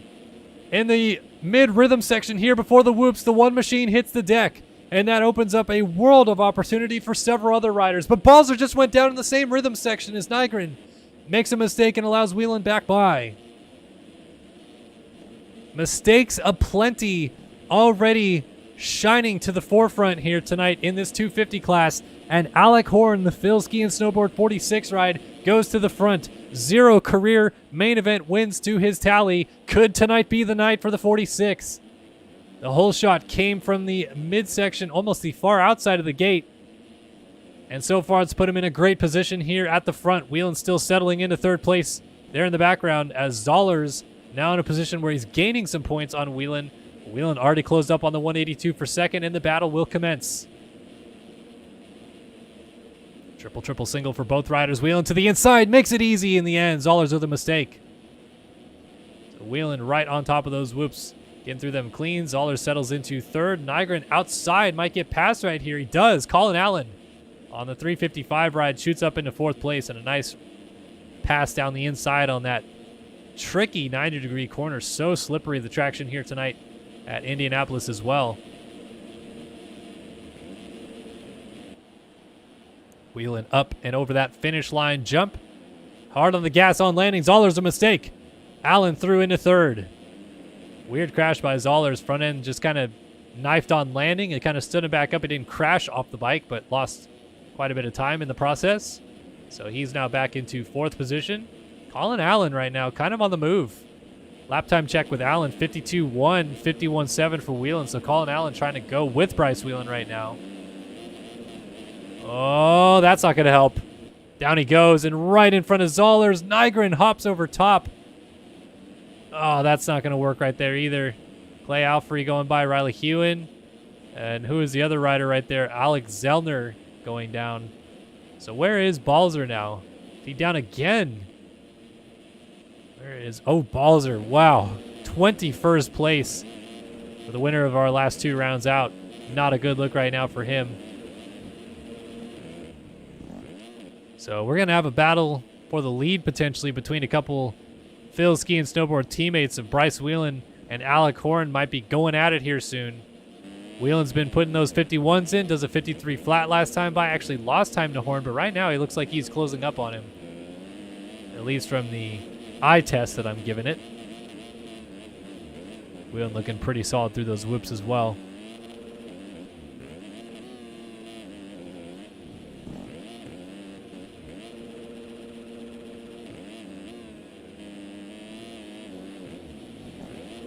Oh, Horn out front did not get the triple right there, so that's another few tenths gained by Whelan. Triples before the finish line jump, 52.4, 53.3, so about 9 tenths gained that last time by. And we're not far away from hitting some lap traffic as well.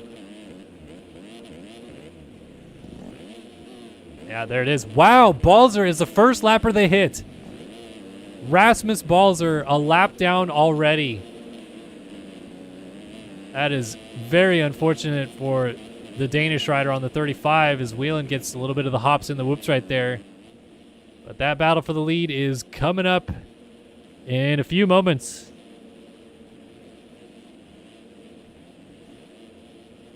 Horn again, he's just going 2-3-1 right there. Whelan's still getting the 3-3.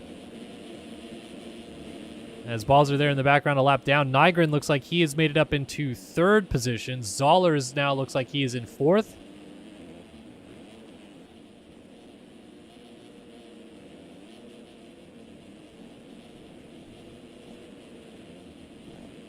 So Whelan's still going over that table and then triple single. Now Horn's starting to deal with a little bit more of that lap traffic. Trying to see the 47 machine, or the 42 of Gerst, I should say. Right there in front of him, 71 of Brandon Holmes, also splitting the gap. Get out of the way. Bryce Whelan trying to make the move forward. Wow. There we go. Finally moves aside.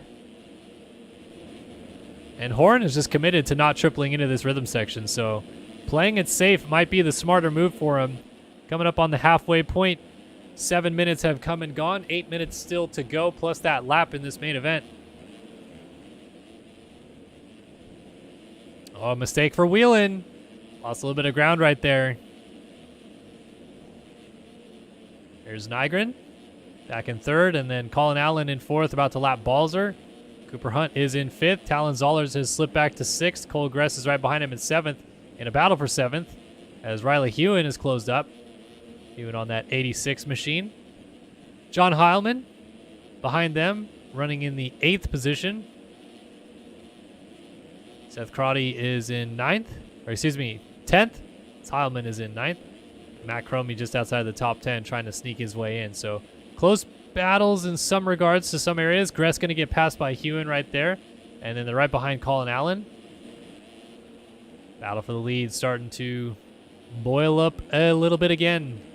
So this is where Whelan made the mistake last time by. Got sideways up onto the table. Step over table, triple single here for Bryce Whelan.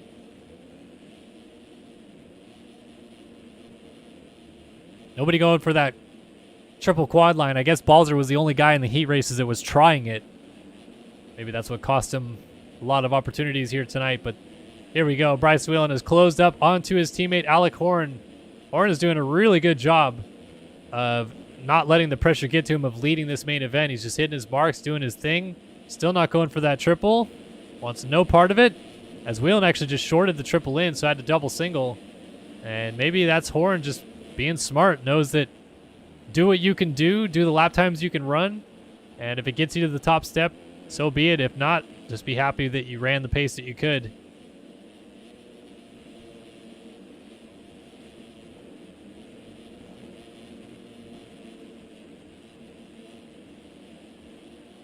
Yeah, Whelan is just lurking right there. Triple single again. Closes that gap up a little bit more. These whoops have been so critical tonight as Alec Horn gets in very beautifully right across the top of him. Little kick at the end, but crowded back together. So you have to imagine at this point, Whelan is maybe starting to think, where is a spot I can make a pass? Where is an opportunity to either dive it down the inside or just try something different, as he's now backed out of the triple line as well. He's going double, triple, single. Up and over that finish line jump they go again onto lap number 12, and we have not even hit the 10-minute mark. So these guys are going to get pretty close to 20 laps, which means the track is breaking down every single lap they go by quite a bit. And we're going to start seeing those big ruts develop in every corner.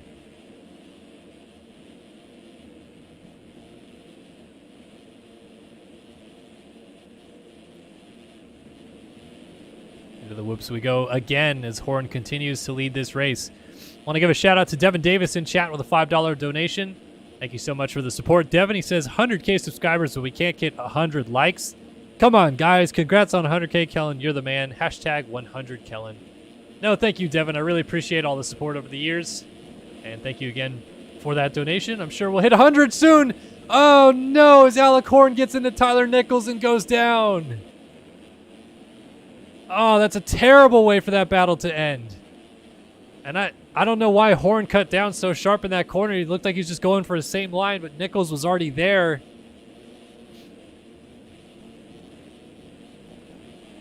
That's a shame. So Whelan goes to the race lead now with 4 minutes plus a lap left to go, looking for his third win of the season. And barring a really big mistake, he's got some time in hand behind him now to Alec Horn as they continue to navigate through that lap traffic. And I'll reiterate, I don't think that was Nichols' fault so much as he was just trying to get righted and going the right direction again. But, man, that sucks for Horn. 3 seconds is the gap to race leader Bryce Whelan, who is now in some clean air as well. He's gotten through a couple more lapped riders. There's still 2 guys between he and Horn. Nygren comfortably in third for the time being. He's been navigating through the lap traffic well.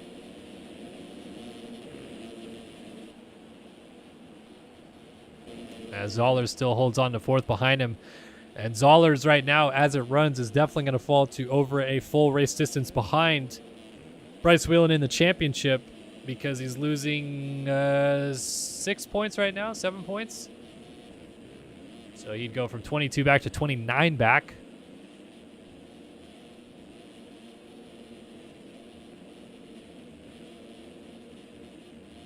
But there's still opportunities to maybe get up on the podium here. Lap traffic going down right there. Not a whole lot of battles that I'm seeing going on. Maybe Heilman and Colin Allen going at it.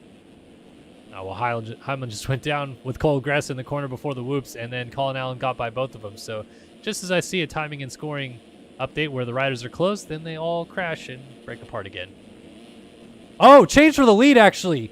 Alec Horn has taken it back over. Without a doubt, that was a crash. Bryce Whelan now looks like he's about 5 seconds back. That was definitely a fall-off crash somewhere for the number 1 machine. So Alec Horn back into the race lead. Thou taketh away and thou giveth. MX Simulator can be a harsh beast sometimes, but it takes the lead away from Horn and gives it right back to him a couple laps later.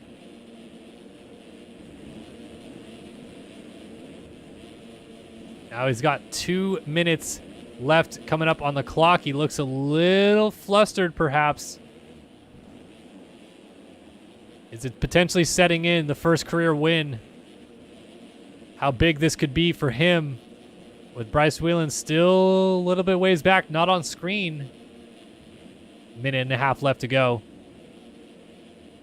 So Horn, he's just trying to ride steady. Keep it consistent, not overdo something and go down. 4.3 seconds. Uh-oh. Front tire high, hopping. Oh my gosh, I hate when I see those guys missing whoops with the front tire. Just a disaster waiting to happen. Quick shout out to Gibbs, 98. If I'm saying that incorrectly, I apologize. $10 donation in chat, 10 R dollars. I don't know what currency that is, but thank you regardless. Sup, Kellen? Love your work, bro. Shout out from Brazil. So I guess that's rubles. But thank you so much for the support and appreciate the donation very, very much. As Alec Horn is trying to close this thing off, less than a minute left on the clock, and Whelan almost just handed it to him. Whelan is making a lot of mistakes here on the one. So Horn has just got to keep his nose clean here. Oh, that front tire almost tucked into that rut. Again, the front wheel not hitting every whoop. And it's sketching me out. I don't like it. Oh, Real. Sorry, the Brazilian Real. I apologize. I don't know all the world's currencies. And time is going to expire with about 2 seconds coming to the line. There we go. White flag is out. And a momentous occasion as Whelan just went down again. Alec Horn now has 14 seconds in hand at the front of this thing to potentially seal the deal on his first career main event victory. This is going to be awesome. The celebration will be massive. And yet another Phil ski and snowboard rider atop the top step of the podium. They just manufacture them, it seems. It is Star Racing. But Alec Horn, hole shots from the outside, coughs up the early race lead. Off the Tripoli's bike company knows he's excited. This is about to be the biggest win of his career, the biggest win of his life. How about it, folks? First-time winner. Welcome your Indianapolis Supercross winner. Alec Horn gets it done tonight in Indy. Woo! Love to see it. Bryce Whelan nearly coughed up second in the end. Nygren got pretty close, but it will be Whelan to finish this thing up in second place. Nygren gets on the box just narrowly 0.5 of a second over Zollers. And Hunt rounds out the top 5. A great effort for the District Designs 18 ride. Colin Allen in 6th. Heilman in a battle with Cromie for 7th. Heilman went for it in that last turn, but Cromie's going to get back by and then go down. So Heilman gets back through for 7th. Cromie gets 8th by a nose over Riley Hewen. Jacob Kelly gets 10th. Balzer ends up 11th. Great charge by the Dane to get some decent points there. Sund looks like he will end up in 13th, as 12th was Cole Gress.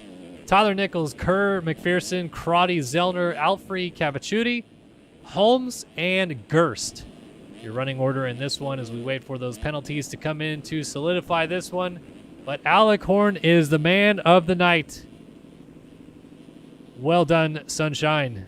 Take a look. Oh, look at that. Zollers gets on the box. Nygren bumped. 3.48 seconds of cuts. Can't cut that much and expect to get on the podium.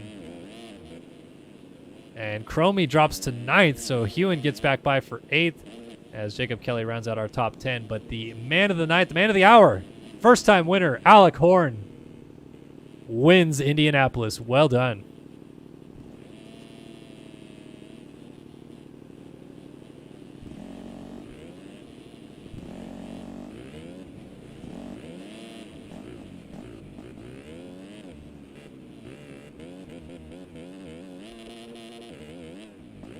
There you go. Take a victory lap. Take a victory lap.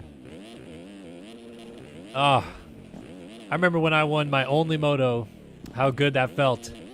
And I immediately followed it up with a 13th in the second moto. But that brief window where I was elated to get that first win, and I can imagine Horn is feeling some of those same feelings right now. That's always cool to see. Another fresh face atop the top step. All right, that was a lot of fun. Let's do it again. 450 main event coming up. We'll jump back in the studio here for a little bit. Kellen Brower in the booth, bringing you guys the action here tonight. Round 9 of the 2023 MotoOption AMA Esports Supercross Championship and MX Simulator. Great to see you guys. Hopefully everyone's enjoying their evening, having a good time in chat, hanging out, chatting. Oh, good times. That's why we do these virtual dirt bike races, man. We're such big fans of the sport. We like watching it virtually. Can't get enough of it. So 450 main event coming up. Fortunately, Colby Eaglin did make it through. Remember, 4th in the championship for him. Payson Johnson, 20 points back. Also won his heat race. Looked electric tonight. Looked like he's ready to win this Indianapolis Supercross. Alexis Leclerc was good, but crashy on the heels of his first win of the season last week at Daytona. And Braden Carter enters with a 14-point championship lead, but looked a little rough around the edges in the heat race as well. Went down early, got put on the ground by Payson Johnson, but even so, wasn't really knifing through the field as fast as I think we expect to see out of the number 1 machine there for Braden Carter. So who gets it done tonight? It's anybody's guess, but it seems like Payson Johnson is looking pretty solid coming into tonight. All right, what's going on in the chat? Top 3 picks for 450. Let's say Johnson, Eaglin, Carter. I'll go that for my top 4 here tonight. But maybe anybody can win. I don't know. Is the pointing out rule going to be implemented in a sim like AMA this year? I don't know. Better question for Jeremy Cohenauer than for myself, who runs Race Factory Gaming. But I'd have to imagine something similar because they usually follow a pretty similar rule spec to what we see for the AMA series. But I don't know. Payson wins, 250 dono. All right, sounds good. Kellen, where do you think Shimoda would be in the mix if he wasn't injured? I mean, right there with Hunter Lawrence. Like, he was better than Hunter Lawrence outdoors last year. He already has a Supercross win, but I think Lawrence is probably a little bit better indoors. I would say Shimoda would be second best right now, ahead of Anstey, and probably about on par with Thrasher in terms of speed. So it's disappointing we're not seeing him out there, but he's back on the bike now, so that's good to see. What has been your favorite MXS race so far this season? Last week's 250 LCQ. No, honestly, race 1 of the Triple Crown between Hubbard and Carter was all time. Like, that was some of the best racing straight up between teammates we've ever seen. It was really, really cool to see. I'd say probably that one for me. After intermission is 450 main event, and then we are done.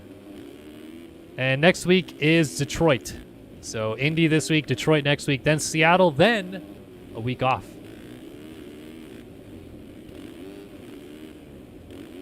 Who wins SX Championship in 450 IRL? Cooper Webb.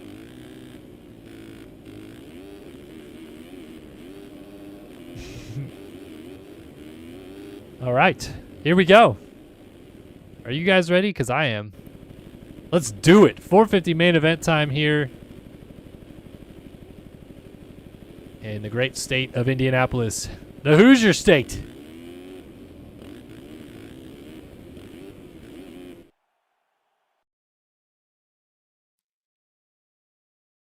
$20 plus a lap. 22 riders going to the gate. 22 of the best MX Simulator riders in the world going to the gate to fight for supremacy tonight here in Indianapolis. Let's take a look at Alexis Leclerc lining up inside of Braden Carter. Down the far inside is Payson Johnson on the 51. Here we go. Let's do it at round 9 in Indy.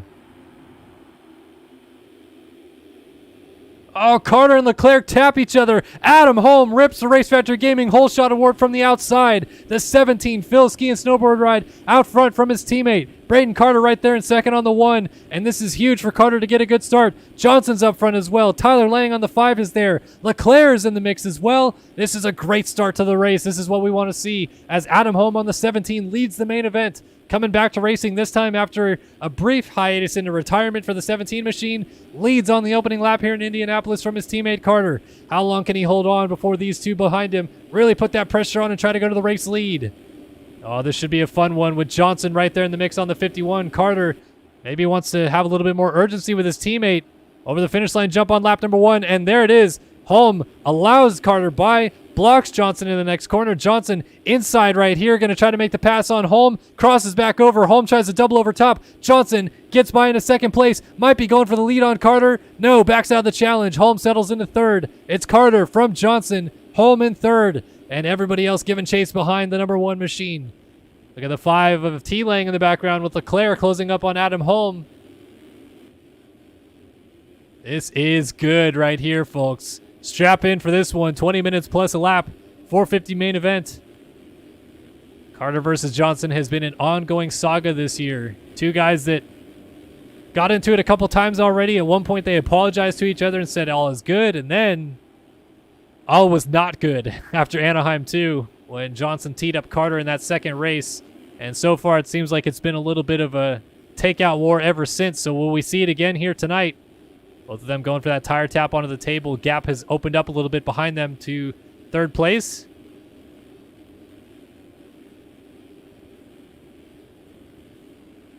Here we go. Carter into the whoops, hopping a little bit. Leclerc is now into third, as Lang is also getting around Adam Holm in the background for fourth. But all eyes on this lead battle as Carter is trying to keep the 51 of Payson Johnson behind him. Oh, Johnson, filthy scrub on the triple. Don't think he's feeling it. Look at that scrub. Carter has responded really well, though, so far to the pressure. And Johnson going for that little tire tap line. Both of them work out pretty evenly in the end. Carter long off the finish, and Johnson to the race lead. So the roles have reversed. Oh no, Carter down, taps the on-off wrong. Into the tough blocks he goes. There is Leclerc going by, Lang, Holm, and then the 14 of Matthias Janis getting into the mix as well. So Leclerc and Lang battling in a death battle right now for second. It's going to go to Leclerc as Johnson tries to streak away out front. Lang into second. Carter now into, Lang into third. Carter now goes to third as Lang makes a mistake. Holm trying to pass Lang down the inside after the whoops. Not going to get it. Lang pulls up alongside. Janis on the 14 to the outside. Oh, Holm crossover line. Janis able to squeak by. The 11 of Sullivan also in the mix right there. Goes to the inside. Holm, life coming at him fast. Getting passed by so many dudes right now. Great mixture of battles right here, though. Up and over the finish line jump they go.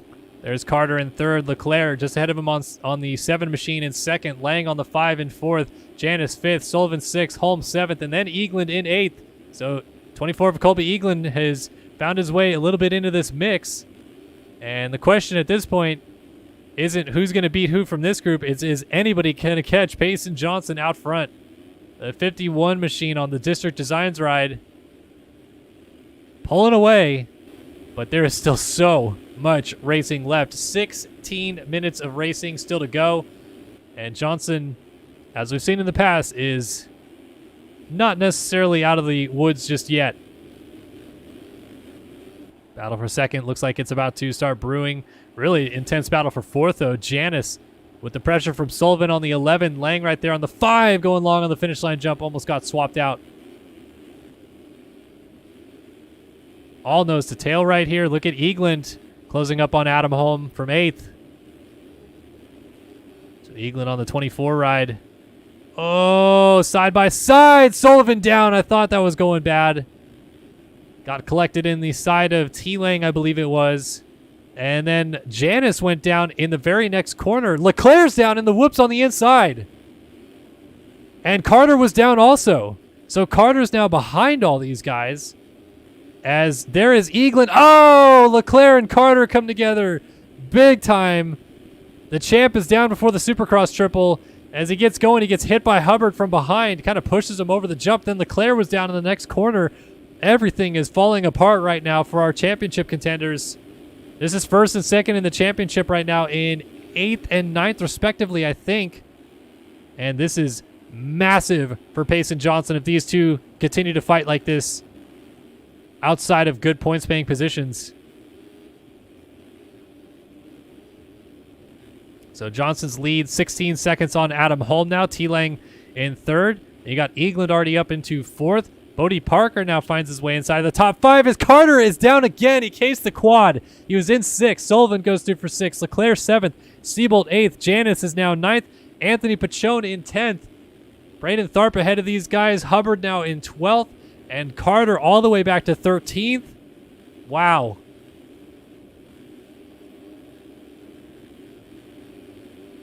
Carter at one point leading this main event has fallen completely apart to slip back into 13th. More riders going down in front of him. That was Pachone. Tharp also made a mistake, so Carter goes up to 11th.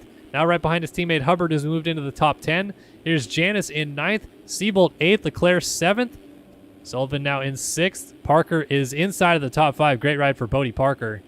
Colby Eagland T-Lang and Adam Holm. Adam Holm still is in second place. This is your battle for second. 2, 3, 4 on your screen as T-Lang pulls up alongside Adam Holm over the triple. Oh, that was close. Holm short. And Lang goes through into second. So now Eaglin trying to size up Adam Holm. Try to make a pass on the 17 machine if he can.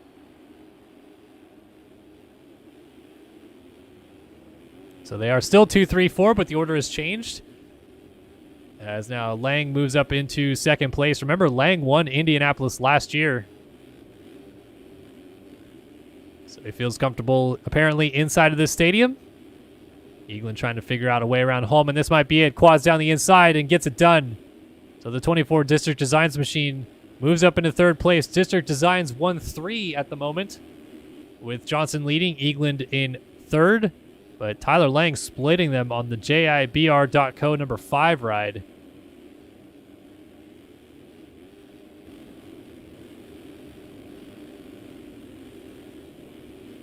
All right, what is going to happen next? Can Eaglin close this gap down on Lang? Looks like he's not wanting to waste too much time behind the 5 machine. He wants this to be a District Designs 1-2 if he can help it. After the night that Eaglin has had, a second place result would be massive, and he's trying to make it happen. 21 seconds behind our leader Johnson are these two. But the battle for second is hot and heavy. Lang, little nose high, not going to get the quad, but Eaglin made a bigger mistake, only has to go double through there. Now through the whoops, Lang slides the rear end out. Nice save. Eaglin is kind of sick of it though. Would like to get by if he could. Doolies over the triple. Then triple through here. All these 450 guys still able to get them through that main rut right there. Trying to see if I see a flash of those red plates in the background. I do. Carter looks like he is in about 7th spot. And he's ahead of Leclerc again. And Lang is just doing everything he can to keep Eaglin behind him right now. Even going back to the tire tap line despite all the ruts on the track.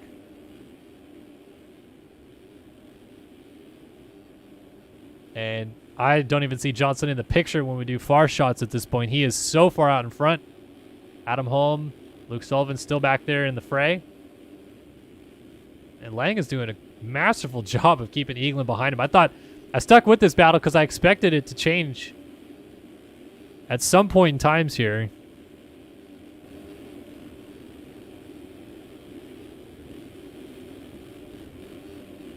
Oh, rider down before the finish line jump. Lang has to take evasive action. Goes off the side of the track after the finish line jump. And Eaglin has enough time to go to the inside and make that pass. So Eaglin into second now. Lang drifts back to third. Holm still fourth. And Sullivan rounds out our top 5. So Carter has moved up to 6th. Hubbard is 7th, Seabolt 8th, and then Leclerc in 9th. So Leclerc has struggled just as much as Carter, if not more at this point. And another mistake. So another mistake out of Alexis Leclerc. Had many people asked to go see what Payson Johnson's doing out front. 48-3, 48-2, still tire tapping onto the table. And as we're halfway in, he's 25 seconds out in front. I think Johnson, I don't know what it is. I don't know what lit a fire under him, but this week he has said, I am not losing this main event at all costs, and he is riding the best we've maybe seen him ride all year right now.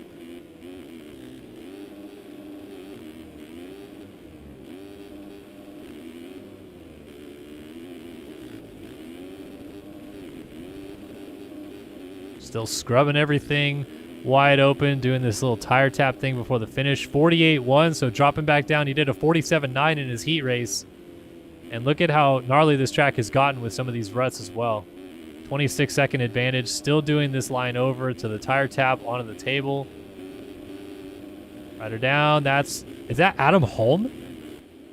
Wow, Adam Holm was in 4th place not too long ago, and now he's getting lapped. And just got landed on as well. So the battle for second is completely divulged. It looks like we have a battle for third brewing, Sullivan and Lang.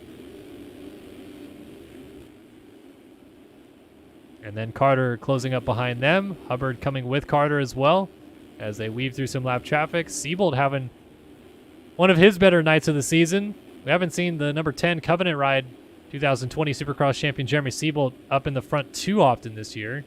But this is a good ride for him, kind of mixing it up with some of the top dogs of the game now. For Carter, he's trying to focus ahead and go to this Sullivan-Lang battle for third. Runs in fifth.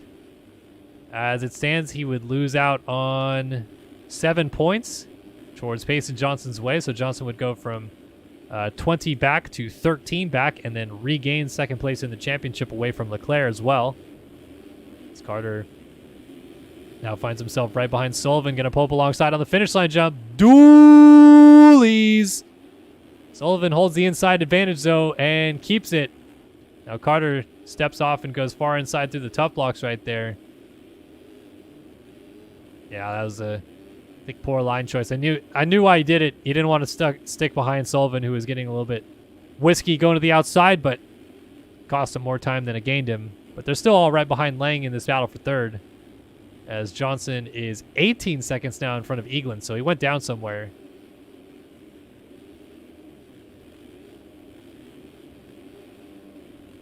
Oh, Carter up alongside Sullivan.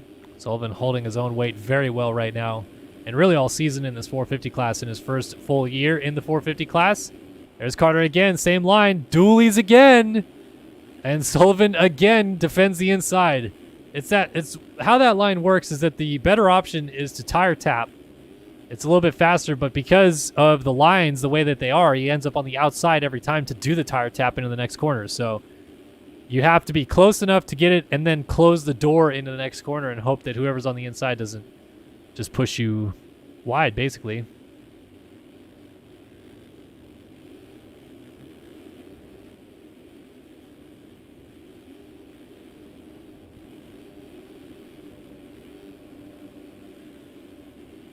Lang is just kind of hanging out in front of these guys.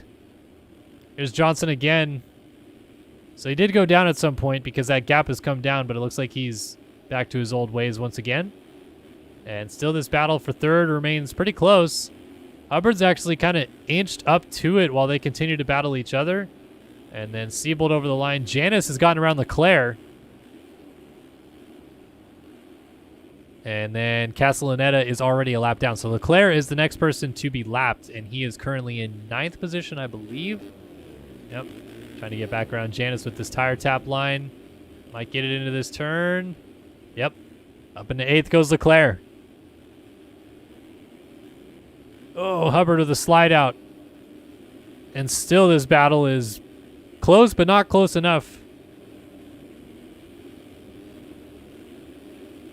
Let's go on board with Carter as he tails Luke Sullivan here for 4th place. 50.6. He's done 48.2, so he's gotten close to Johnson's time.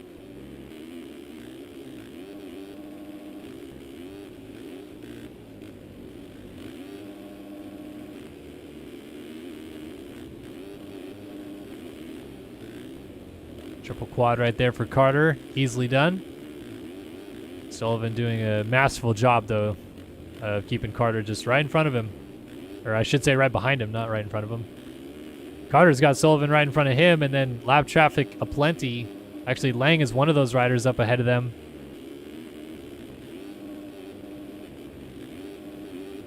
Another scrub for Carter. Just can't get close enough to find an opportunity around Sullivan. He's been so close on a number of occasions, but the 11 machine has held steady. Just hitting his marks, doing his laps.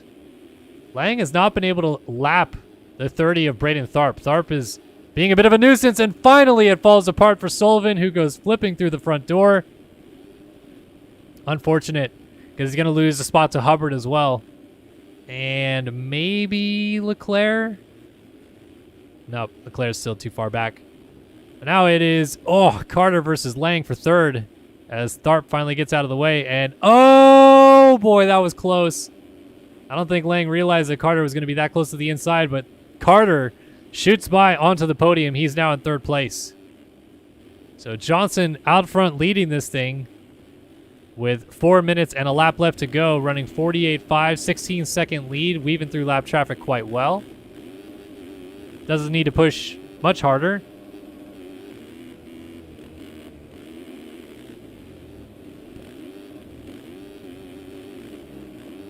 Oh, another mistake. Janice suddenly in the fray, unlapping himself from his teammate, and then is that Bodie Parker on the 32 up ahead of those guys? Oh, 55, excuse me.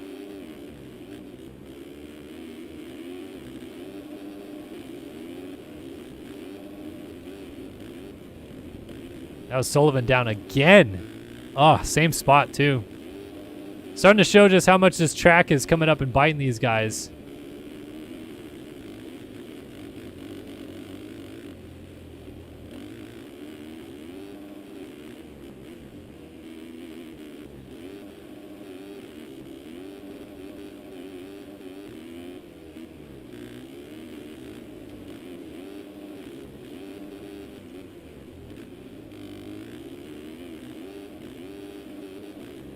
Wow, 48-8 even through all that traffic. That's unbelievable. All right, battles a brewing. Jeremy Siebold and Jacob Hubbard battling for 5th place. Yeah, 5th place now. Siebold inside of the top 5. Has Hubbard right behind him. Lang about a second and a half ahead of him. And then Leclerc behind them. Just now entering the whoops.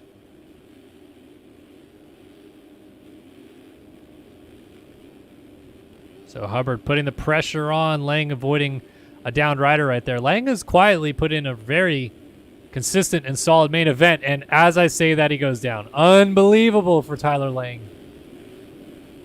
So he's lost 3 positions already, and is Parker a 4th? No, Parker is not in this mix anymore.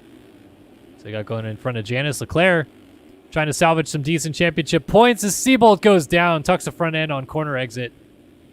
And Leclerc got a couple free passes right there. So Hubbard now up into 4th place. Leclerc inside the top 5. Oh, Carter's down. Carter was down with Adam Holm before the Supercross triple. Weird spot to go down. Then he got hit by Holm on the takeoff, and he's going to go down again. So Hubbard is going to close up to Carter here pretty quickly.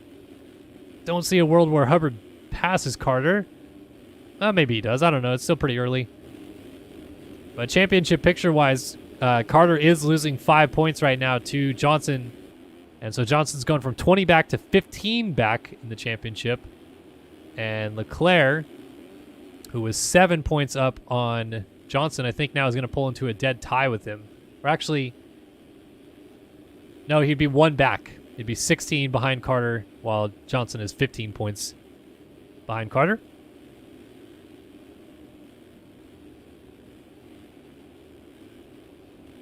Oh, is that Lane going down in the background again? It is down with lap traffic, I think. Luke Sullivan was in the mix there. So it's all kind of spread apart a little bit here in the closing stages, but our race leader continues to be Payson Johnson. 30 seconds left on the clock. It has been pretty much Payson since Carter coughed up the lead about 4 minutes into this main event.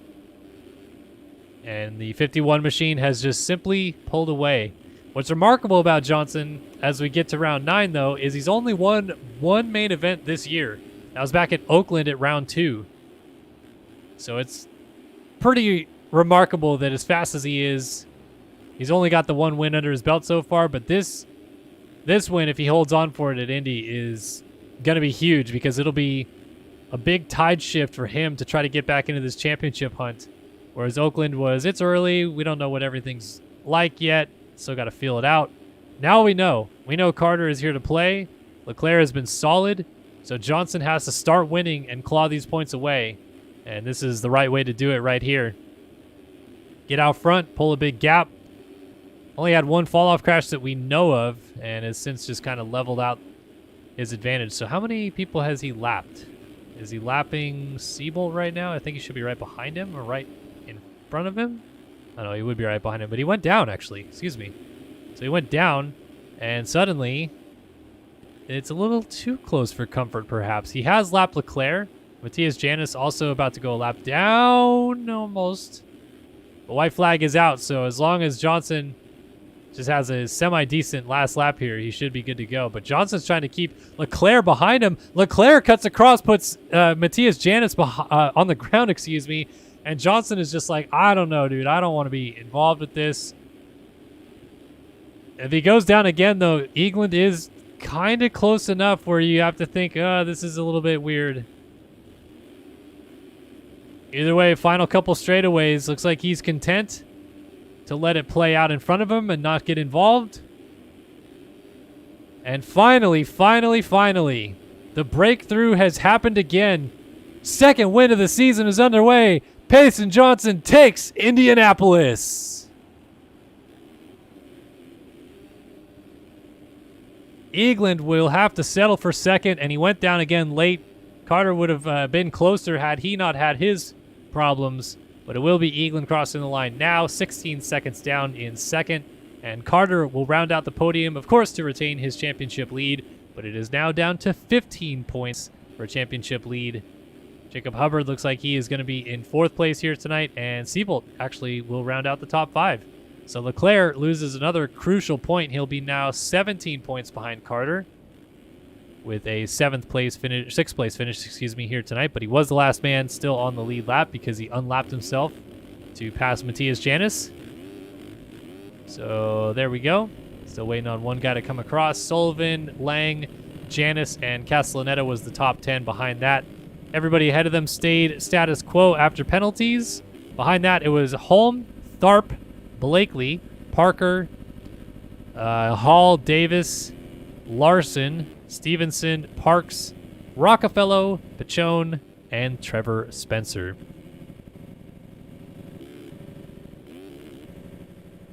All right. That is it, ladies and gentlemen, boys and girls. That is round 9 of the 2023 MotoOption AMA Esports Supercross Championship in MX Simulator, won by Payson Johnson. Back in studio with you guys, Kellen Brower in the booth, bringing you guys the action tonight.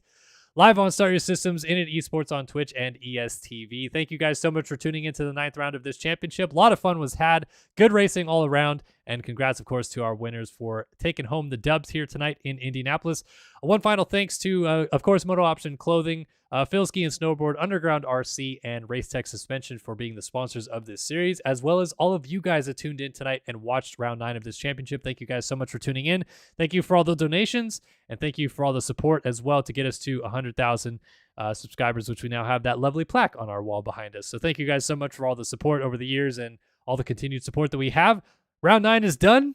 We'll be back next week for round 10 in Detroit, and I'll also have my co-host Andrew Wood back with me, so we're excited for that. But for now, we're going to send you guys on your way, and we'll see you next week in Detroit.